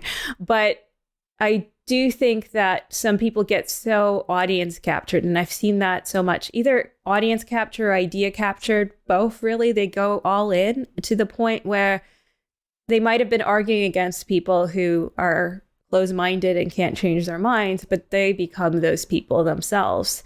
And I think I've seen so many people who started out, especially talking sort of about, cancel culture or the woke and all that kind of stuff, and become themselves that which they criticized. And also, it's very easy to fall into this trap of, well, if I write about this topic, I become kind of known for this topic, so I can't change anything and I can't change my point of view. And in fact, you get more radical in your thoughts about these things, whether it's trans or the woke or, a social, being against social justice or whatever it is that you are, that's your thing. And I think that's such a mind trap. And I've seen so many people follow into it, and it does much more harm than good, not only to those people, but to the discourse overall, because if you're just talking to people who already believe what you believe, what is the point? I mean, even when I wrote this book, I don't know if that's going to happen, but I hope it happens. I hope that people who read it aren't people who already fully agree with me on things, who maybe don't understand what's currently going on. It's very hard to reach those people, but it's not impossible. And I have seen a lot of interest from people I didn't expect to see interest from. So I think it's less popular. It's much easier to play to the crowd. It's much easier to do that. But I also think about it from the why am I doing what I'm doing in the first place? Yeah. And it's not to just gain some people's admiration and attention and agreement with me. All right, so you have about a dozen people you've profiled in your book who have been canceled. We can go over a few of these, but first let's put it in context. Compared to what? I mean, you can find, a dozen people that have experienced anything that's extreme. Is it really a trend? How dangerous is this? What does the data show about how many people are affected by cancel culture? How widespread is this, and so on? Yeah, that's a good question. And I'm one of those people with terrible memory. So instead I put it in the book in terms of data, but it is a lot. It's on school campuses, it seems to be a particularly massive issue with kids self-censoring, more so on the conservative side, because the cancellations are more common on the conservative side for now, but not just. And I remember I talked to Greg, his last name. Yes, Lukianov. And he mentioned to me that, thank you. He mentioned to me that, in terms of the calls for canceling instructors or professors, faculty, it's about equal from both sides, which is really interesting. I think it might surprise people, but it is about equal. And so even if people don't get fully canceled, the knowledge that they might is very silencing, very crippling. So a lot of people just don't share their points of views, which of course in academia is particularly dangerous. And then seeing how people get attacked in, say, science for expressing a different point of view. Again, that has really important repercussions for policies, for research, for what we do medically, whether they're right or wrong. And that's something that in the book I don't judge that. I don't know in some cases if they're wrong or right. But what's important is that they have a speech suppressed. And so we can't quite figure out accurately whether they're wrong or right if they're not able to express their point of view freely. So that is something that we're seeing. We're seeing that the censorship and social media as well, where, even during the pandemic, regardless what you think about, vaccines or any of the mandates or any of that, there were things that were censored that were true. Because they were afraid, the government entities were afraid that by sharing certain information, people would make choices that they didn't think were the right choices. And maybe there's some truth to that. But at the same time, you're taking away people's ability to have free will, essentially. And you are putting yourself in a position of a godlike figure, thinking that you can predict positive or negative outcomes. And I think that's very dangerous. And I think it's also important to know, yes, I have about 10, 12 stories in the book, but, it's something that there's so many more stories that are public, but there's so many more stories beyond that will never be public. A part of part of the reason why I wrote this book, not only have I gone through that sort of experience, but I probably wouldn't have written the book if it was just me. It was because I was getting so many messages in the aftermath from other people who have experienced the same thing, and sometimes far worse. People who've lost their livelihood, their jobs, their careers, their friendships. And there was a lot of these people, and they never recovered. You hear about the people who managed to climb out in some way, right? And I think that's why people say, oh, there is no cancel culture, because look at you, Barry Wise, you've got a media empire now, or some other people like that. You're constantly on TV and doing podcasts. Me too, right?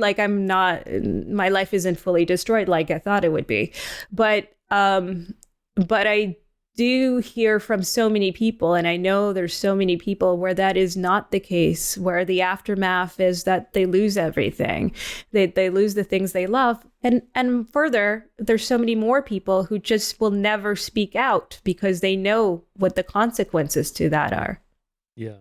What happened to you? Right. So what happened to me was I was a good little liberal. And no, but I was somewhat outspoken before, but I never got into any kind of trouble with my speech because I'm pretty, agreeable. But then I was running a group for women journalists. It was an offshoot of another group. And my group was just for jobs. So it was essentially a job board, and it was doing quite well. I was featured in the New York Times for the mentorship program that I launched, and it was about 30,000 members, and people were getting jobs. And then one day, this one woman had the audacity to post a job opening at Fox News. And she just got attacked. And she was so apologetic about it, too. She was like, oh, we're diversifying. We're trying to change. I know. It probably made her a better target, too, because she was so apologetic about it. But people just piled on and got really angry and started calling her things. So I chimed in, not really thinking about it. And I just wrote, hey, let's stay away from personal attacks and let's stay away from politics. This is a job board. And, we've come apart so much over the last few years. Let's just come together. And I did not expect what followed, which was that I was called a white supremacist, that I was a KKK adjacent because I'd let them, Fox is like KKK. So I was literally letting KKK recruit on my job board and so on and so forth. And this attack kind of continued for a while. And they said also, hey, you can't have the group not be political because it's a group for women. So it's inherently political. And so I said, okay, well, I'll open it up to men because I don't want politics in the group, which got them even angrier, really, really upset, even though, I set it up as, hey, if you want the name of the group and want to start your own, I'll promote it. You can have the name. I'll change my name, but I'll make it open. But they're like, no, a white woman can't have this group, and all sorts of things like that. And then they started sending me mobs of photos of mobs with tiki torches, saying that I'll never work in this town again. They started trying to reach out to editors so that, to let them know so that they'll never hire me again. They downvoted all my content, just a lot of harassment, doxing, all that kind of stuff, which I talk about now with some disconnect, I think. But at the time, I've never experienced anything like that. And it was, I only realized later that it was quite a traumatic experience. And in the middle of all of this, I was also getting messages from people saying, hey, I see what's happening. That's horrible. They're wrong. We're on your side. But, I feel so ashamed because I can't speak out. I'm just too scared. And I got a lot of those messages. And then I got the messages of people sharing their own experiences, a lot of those messages.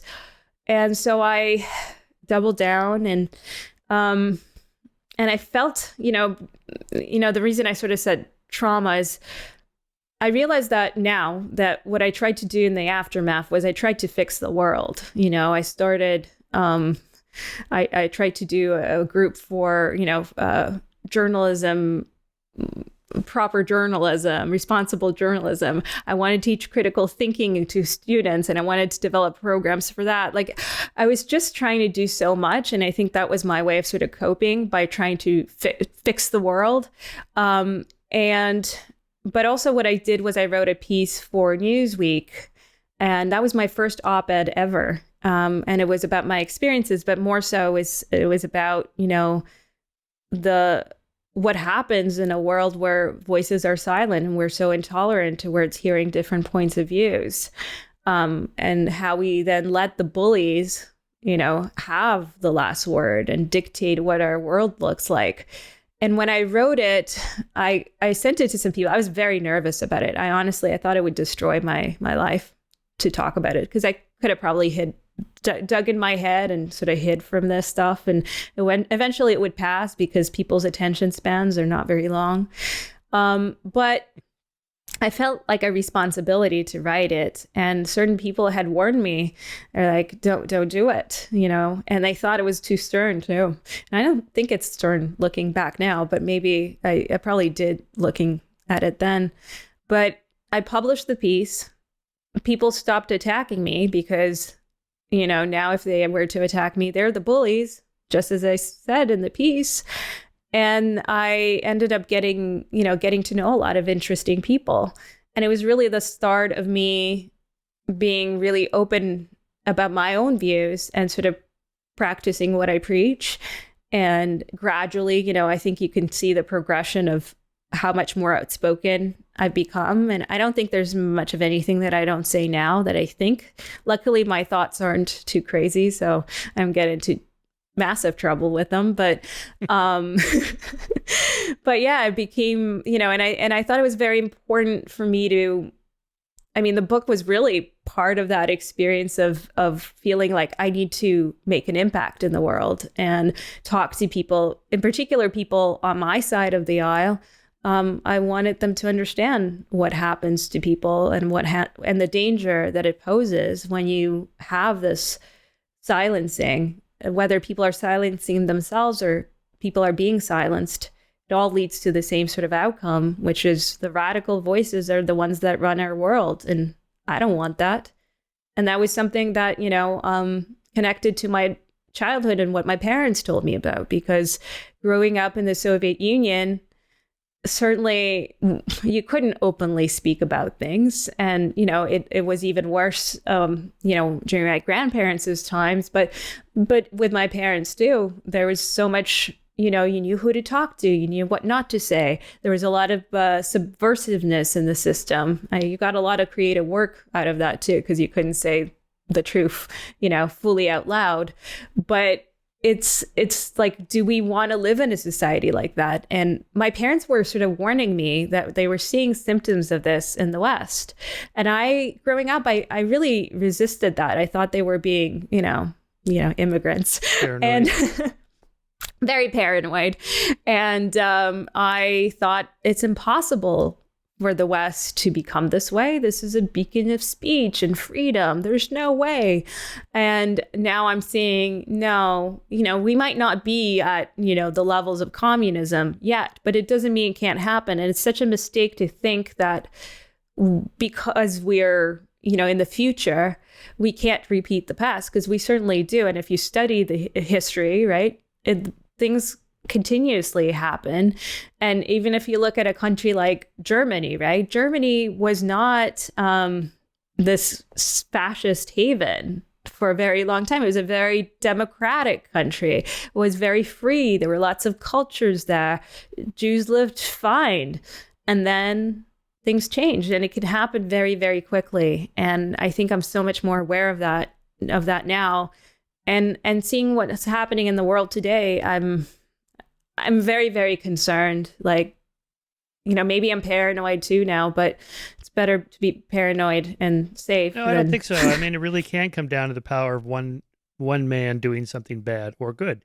No Hitler, no World War II, no nuclear weapons, no Holocaust. None of that would have happened. And it was give and take for a number of years whether he would pull off yet another annexation of this or that territory before the British and French stepped in, and they waited too long. No, that's why I'm not a big fan of appeasement. But I also think it doesn't come out to one man. I think it's such a mistake to view him as this figure of, I think a lot of times in culture, he's represented as this really evil man. And the way that we represent him in cultural works is this mustached villain. But the truth is, if that's how people saw him, he wouldn't have gotten the power that he did. In fact, people saw him as charismatic, and he did do some things that were good for them, and it appealed to them. So they were willing, because he did some good things, because they liked some things, they were willing to overlook the things that he did that were, dehumanizing and downright evil, but they went along with it. But I think it's so important. The reason I think it's important to see him as a human being is because then you have to understand that the lesson from the Holocaust is that it can happen to any group of people, and it can happen to us that we don't recognize that when it's happening. Yeah. Right. And I think that's really important. To the point of your book, by the time Hitler implemented his exterminationist policies, it was too late. The people could not speak out against that. There was no free press. And the concentration camp system was extensive. I mean, there were thousands. We only know about the most famous ones, but there's a whole book called KL about the concentration lager system. There were just hundreds and hundreds all over Germany, totally, and like 1,200 camps where anybody who spoke out was just shipped off. And you could see when the truck, I think you made mention of this from Soviet Union, the truck pulls up in the middle of the night and your neighbors are gone, you're going to keep your mouth shut. So, by the time, Hitler implemented the Holocaust, it was way down the line. So, yes, of course, in the 1930s, there were a lot of things that, step by step, 15 volts at a time in Milgram's shock experiment. You just kind of hope the next one, the experiment will stop and you don't have to flip the toggle switches anymore. And, something like that. But like in with Putin as yet another example of this, what can anybody do about it? I mean, would the invasion of Ukraine have happened without Putin? No, I don't think so. Why don't they stop him? Well, you go first. Who's going to stop him? We can all see what he does to his political opponents. So, if I was in Russia, I'm not sure I'd want to risk my life and my family and so on. And, that's the problem. So back to your book, the reason we need to speak out is because it's usually a small number or a tiny percentage of people who are the extremists. But if we don't speak out, you get that what's called pluralistic ignorance, or the spiral of silence, where everybody thinks everybody else thinks this is a good idea when in fact they don't. And if, by speaking out, then everybody can see, hey, I'm not the only one who's wondering about this. Actually, there's a lot of people. Look at all these op-eds. People that agree with me. Maybe I'm not alone. Well, what I found, because I've been outspoken, is that people will reach out to me, people who have been previously in my life, and I didn't know what they thought about things. And I probably assumed they didn't agree with me. But because I've now said certain things, they reach out to me and they feel comfortable and open to speak with me and tell me the truth of what they think. And frankly, I don't have a lot of people who actually disagree with me. There's not a lot of people that I think believe in all these radical ideas, whether the left, the right, wherever, I just don't think that there's all that many people who believe that. But those are the people who are, as you said, they're the loud voices. The radical voices are the loud ones. And so we have no idea what anybody actually think. We think that is the consensus, but it's not. But we allow them to be by being silent, right? And so ultimately, it is our responsibility to speak, even if we're speaking. Look, I understand. I don't have this absolutist view of people have to speak out no matter what. You're a jerk if you don't. I understand people are in different situations in their lives. People have families, careers. Maybe they have an illness and they can't afford to lose a job. I mean, there's all sorts of reasons. And there is multiple views on that, right? It's like Brett Weinstein in the book, he says, why do we feel entitled to be comfortable? And he sort of talks about how, people went to war and risked their lives. Now we're just risking our jobs and, our reputations and friendships. But, people actually risk their physical being, existence.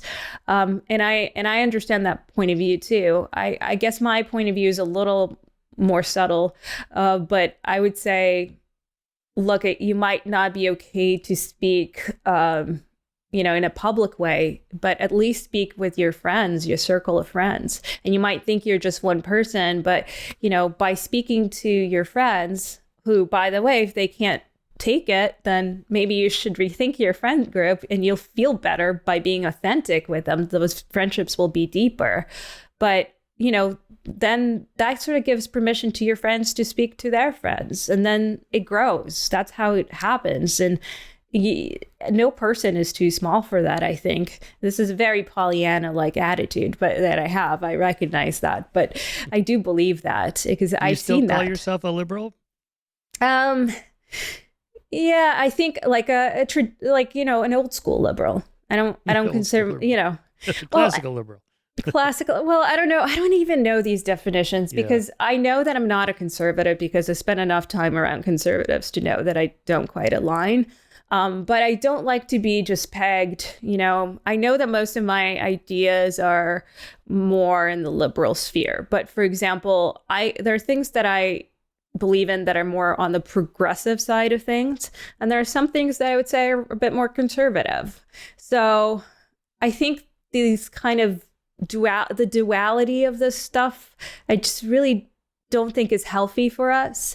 But I can't help myself but, still have a little bit of an identity there, because I don't know how to explain to people otherwise, what I believe. What are some of the conservative values you respect, or I would say things like immigration. I'm a little more on immigration policy, which is funny because I'm an immigrant. But I believe in immigration. I just don't.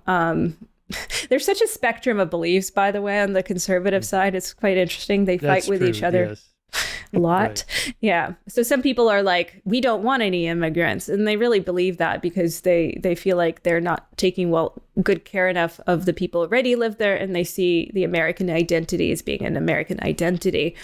But in terms of other people, they think, well, we should just be cautious with immigration, have immigration that's more based on values and merit, and then, stop illegal immigration would be, a more moderate conservative, I think, opinion. Yeah.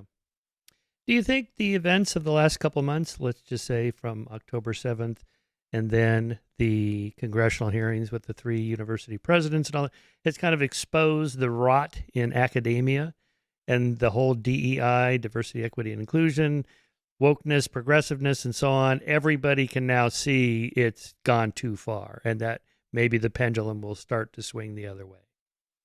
Well, I don't know, because I'm actually frustrated that the reason that President Gay was stepping down was because of these accusations of plagiarism, which I guess, they're true, but I don't really think that was the right move personally.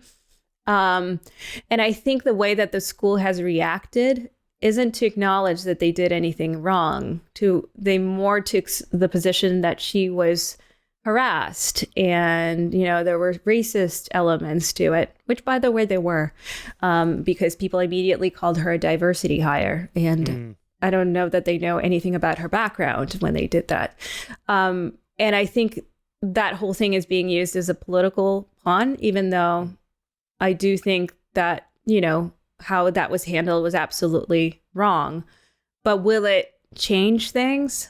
I think it drew a lot of attention. I think in particular, progressive or liberal Jews have noticed the double standard because they were sort of very supportive of other groups in the past and sort of, I think, believed in a lot of these values.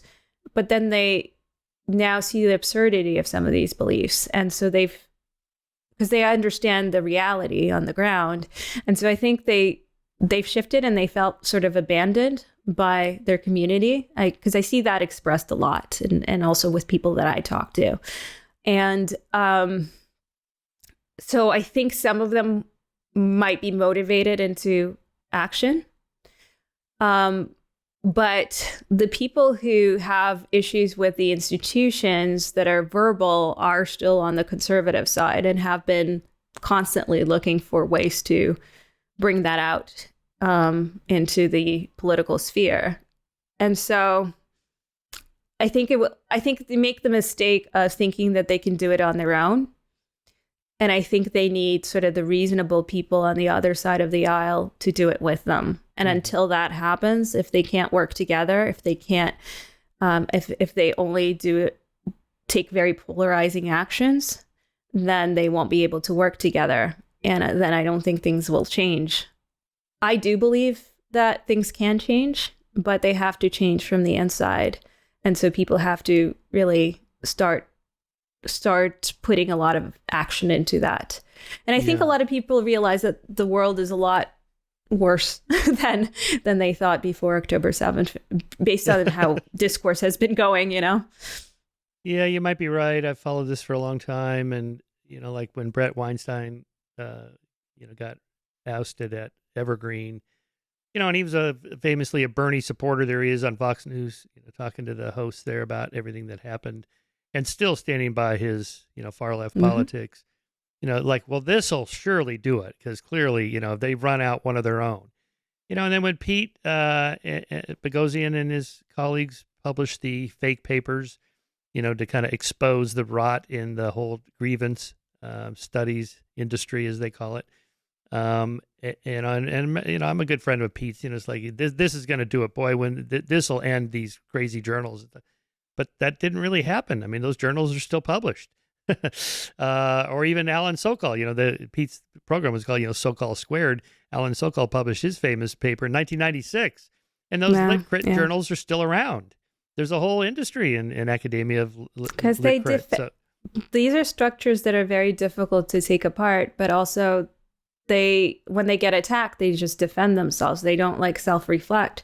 This was my issue, by the way, with sort of the Democratic Party too, because I looked at how, when Trump won, and I'm not going to hide the fact that I'm not a huge fan, but nonetheless, you have to understand why people voted for him. And it's not because they're just evil people, but instead of understanding why, instead of understanding why people did what they were unhappy with about the existing institutions, the political institutions, they vilified that whole group of people and didn't listen to them. And therefore, they didn't self-reflect and they didn't change anything.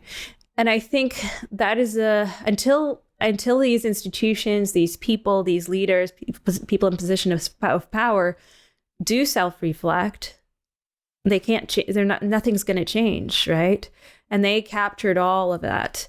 So I know that somebody like Peter Boghossian would want to, build new institutions. And I don't think there's anything wrong with building new institutions. They should. But there's a lot of old institutions that have good things about them.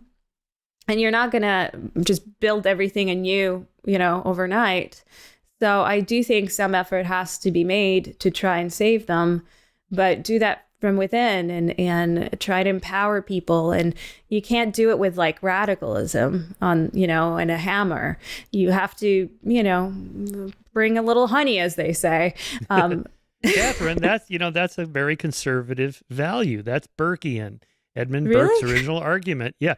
Edmund Burke's reflections on the French Revolution. He was a supporter of the American Revolution, but a critic of the French Revolution because the Americans did it gradually, legally, drafted a constitution, declared their independence, and listed a laundry list of, here are our grievances. This is why we're doing it. It was very much an Enlightenment, rational kind of calculation move to make. Whereas the French, let's just tear the whole thing down and start over. Just destroy all the institutions. And Burke's criticism was that actually a lot of these institutions are really good. They've been around for centuries for a reason, property rights and the rule of law and so forth. And, just to tear the whole thing down, no one is smart enough to start a whole new society, brand new from scratch. And bad things are going to happen if you do that. And that's exactly what happened in the French Revolution. I mean, deep down, I want huge changes. Like I don't like this duopoly. That's whether it's in Canada or in the US. Like realistically, there can only be two parties that can be elected in both countries and mostly one in Canada. And so, which is why we're called a friendly dictatorship. But, and, I was like, okay with the party for a while, so I probably didn't notice it so much, but I get it now. But it was something that, but I want the whole political structure to change. I want it to be more democratic, actually. I want it to, I want a different style of government, a different way of governing. But the problem with that is that I know that what it would actually take is a revolution. It won't change in any other way. But I know what revolutions are like, and they're really terrifying and not good. So ultimately, I know that is not realistic. So I'd rather see a slow change ultimately, which I guess is a more conservative perspective than this sort of, dramatic change that's going to have a lot of bloodshed.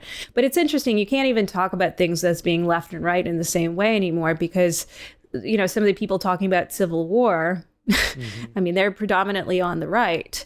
And so they are embracing the same value. It's very scary, but they're embracing the same values as you might have originally put on the left. Yeah. So Jordan Peterson famously put Bill C-16 on the map here. None of us Americans had even heard of this. Seemed ridiculous at the time. I like Jordan, but I thought, oh, come on. I mean, he's going to, be shipped off to the gulag for misgendering somebody, whatever. Misgendering. But it's even worse. He's largely proved correct, and from your book, here's more I never heard of.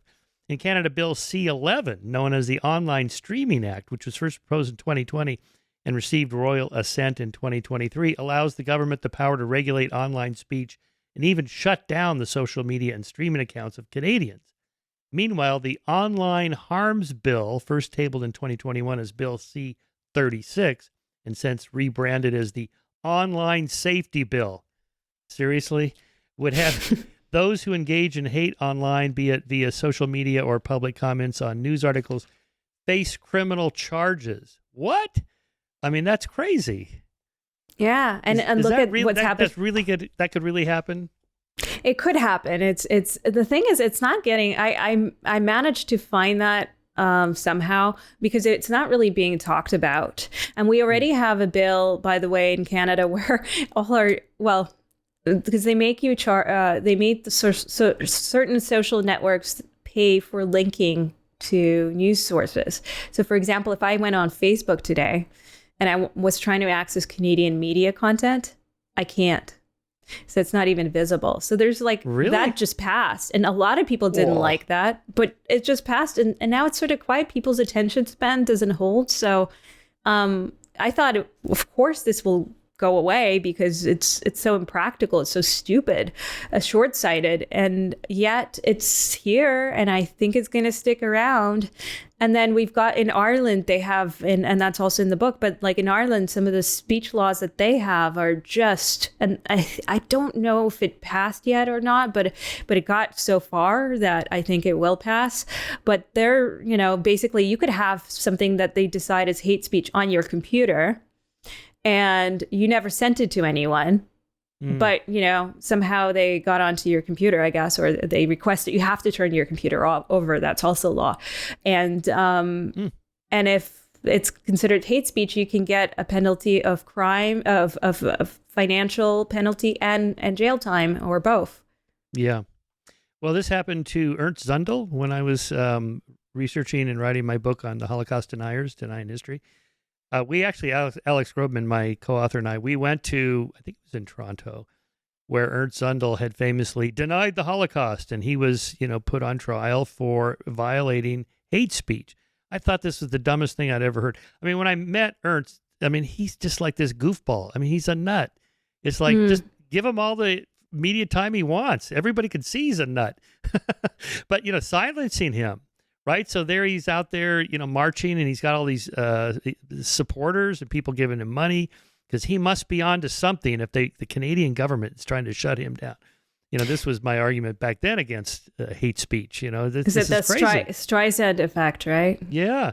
But not only that, it's like, okay, who decides what is a Holocaust that's being denied? So my analogy at the time was, let's say there's a debate amongst historians and archaeologists of what the original native population was of North America when Europeans first came here, and how many of them died and what were the causes, and there's a lively debate, was it 100 million here? Was it 50 million, 10 million?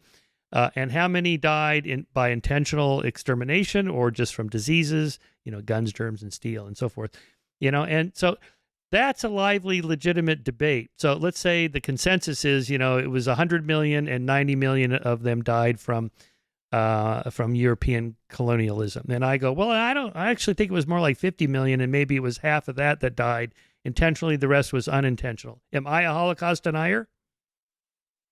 Yeah, I think that's a fair argument, and I think the issue that I have is more so with people who intentionally lie, but you have to prove that, which is difficult. But that has been done. So, and it's a high burden of proof. But for example, there was a Holocaust denier. I forget his name. It's fine.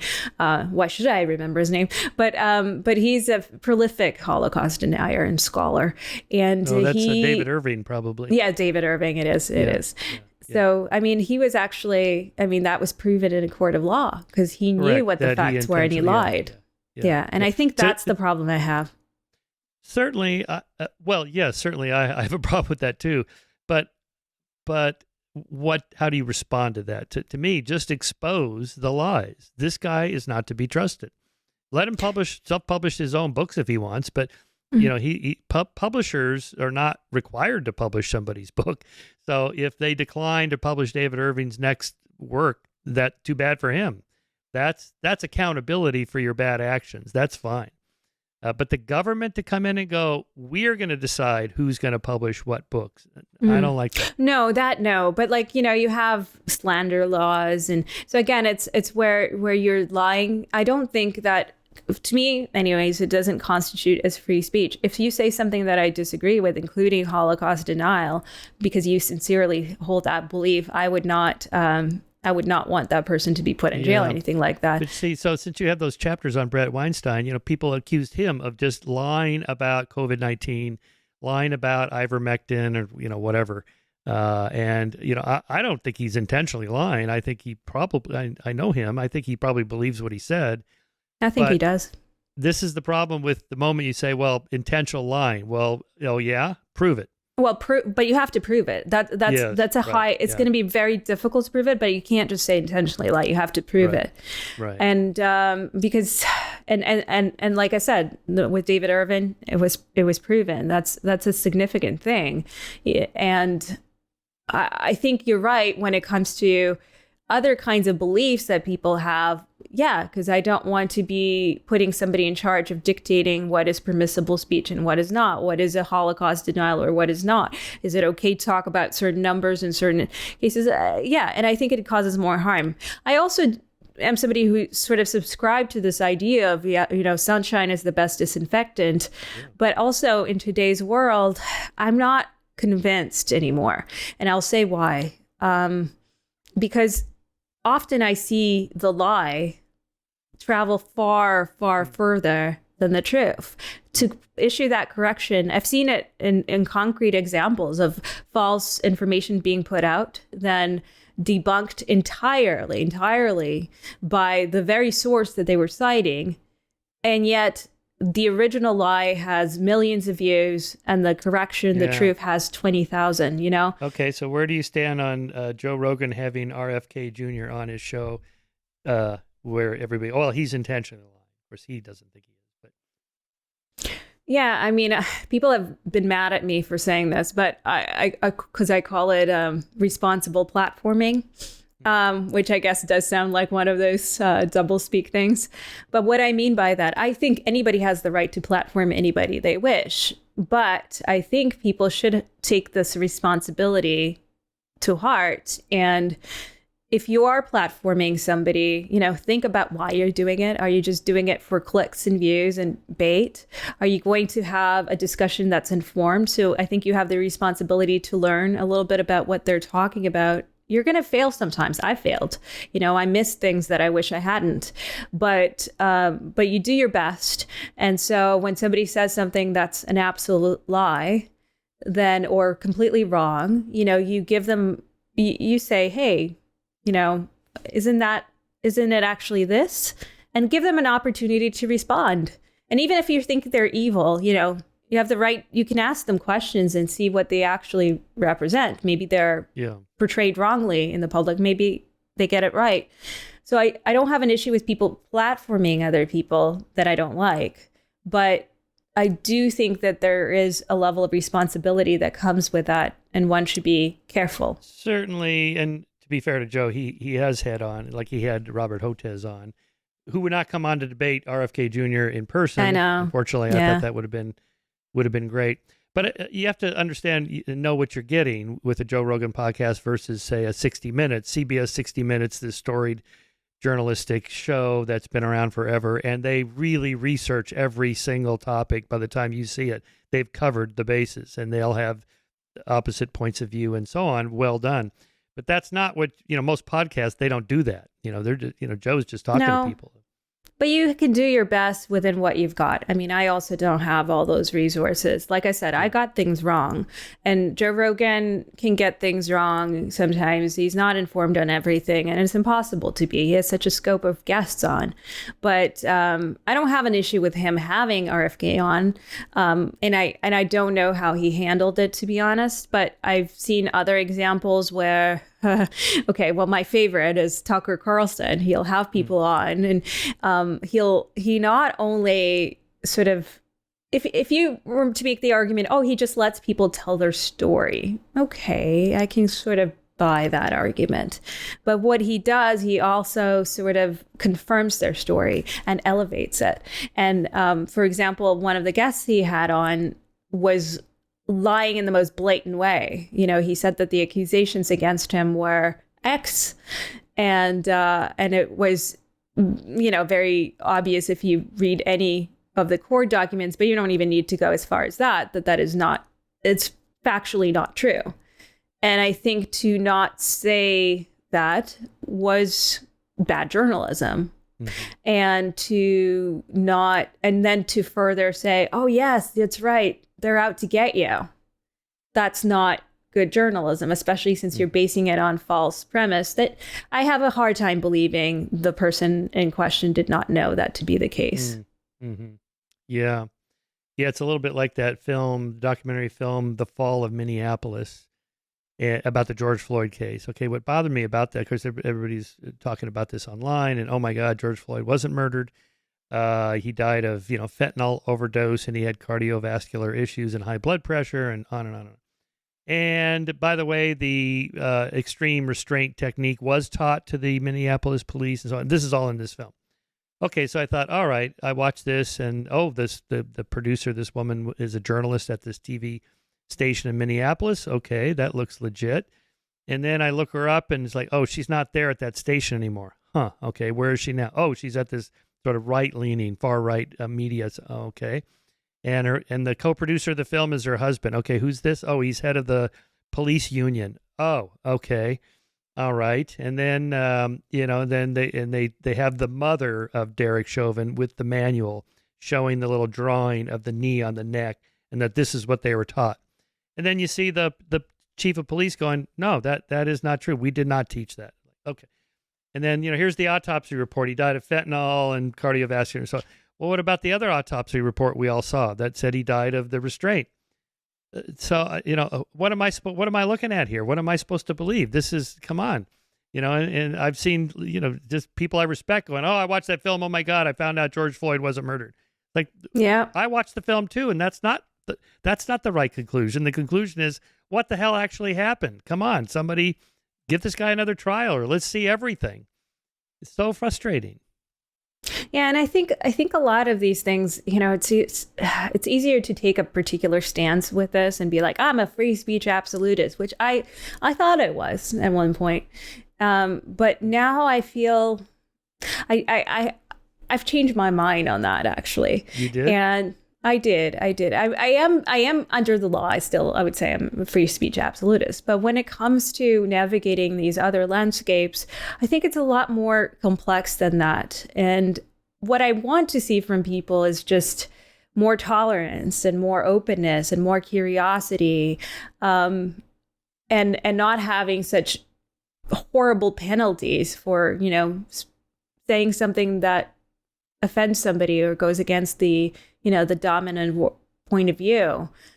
But does it mean that it's a free-for-all and that free-for-all is always going to result in the best outcome? I don't actually think so anymore. Could be. I do wonder, maybe give me your opinion on this, that this proliferation of new media platforms, Substack or podcasts or whatever's coming next, if this might be the ultimate solution, or will that just also fizzle out and we'll still have a handful because of the, kind of power laws where 10% of the, just to use an example, 10% of singers make 90% of the money, or 10% of podcasters have 90% of the audience, whatever. It almost always shakes out like that. And that this diffusion of media is not going to be the solution. I like to think it might be. Yeah, I'd like to give people as many choices as possible. I like that there is more sort of independent voices out there. They're not beholden to the same models. There's a lot, I talk a lot about, journalism and the structure of journalism and how it's changed. And not all of it even has to do with social aspects. So a lot of it is monetary and structural. But I like just to have as much variety, and I want the consumer to be more educated on how to discern better, because, the best way is to read everything, like find people that you really like or journalists you really like, and wherever they might be, whether it's the New York Times or it's some Substack or it's some right-wing publication, doesn't really matter. But find somebody whose aim is to get at the truth of something, that somebody who's honest and authentic and you can trust them, and follow those people and try to read different points of views and different stories. And I think that'll give you a better, clearer picture. But I also think there's this way of sort of saying, hey, everything that's mainstream is false. Well, that's not true, because there's some really good reporting and they have great resources and good training. So some of it is very, very good reporting. So look at the good stuff, ignore the stuff that's loaded with, BS ideology.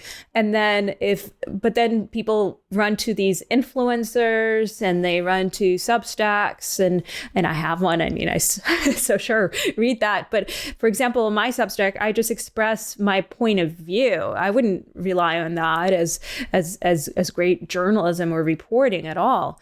So read multiple points of views, but know that it is a point of view. So these other alternative publications that sort of come out, I think, hey, the more the merrier, but also to assume that they're not ideologically captured, that is wrong. Mm-hmm. They are even often more ideologically captured because they are a response to something that's missing in the market. So I think educating, having better consumers, I think is more important in understanding, and using technology to provide people more context. Like one of the issues that I have, I am concerned about disinformation, for example, on platforms like X, Twitter. But my solution to it isn't to necessarily censor. My solution is, for example, something they have is community notes. And I think there's other tools that they could add that will make it a platform that gives people more information, more context, instead of hiding things from them, so they can make better decisions for themselves and be more informed about the things that they're consuming. So I think we can take that path. The community notes thing on Twitter is really helpful. But I find myself spending even more time on Twitter now than I really should be, because it's like I just can't stop reading. All right, Katherine, that's a good place to end. Here it is again. No apologies. How to find and free your voice in the age of outrage. Lessons for the silenced majority. That's us. We're the silenced majority. Speak up, everybody, and get this book. It's a great read.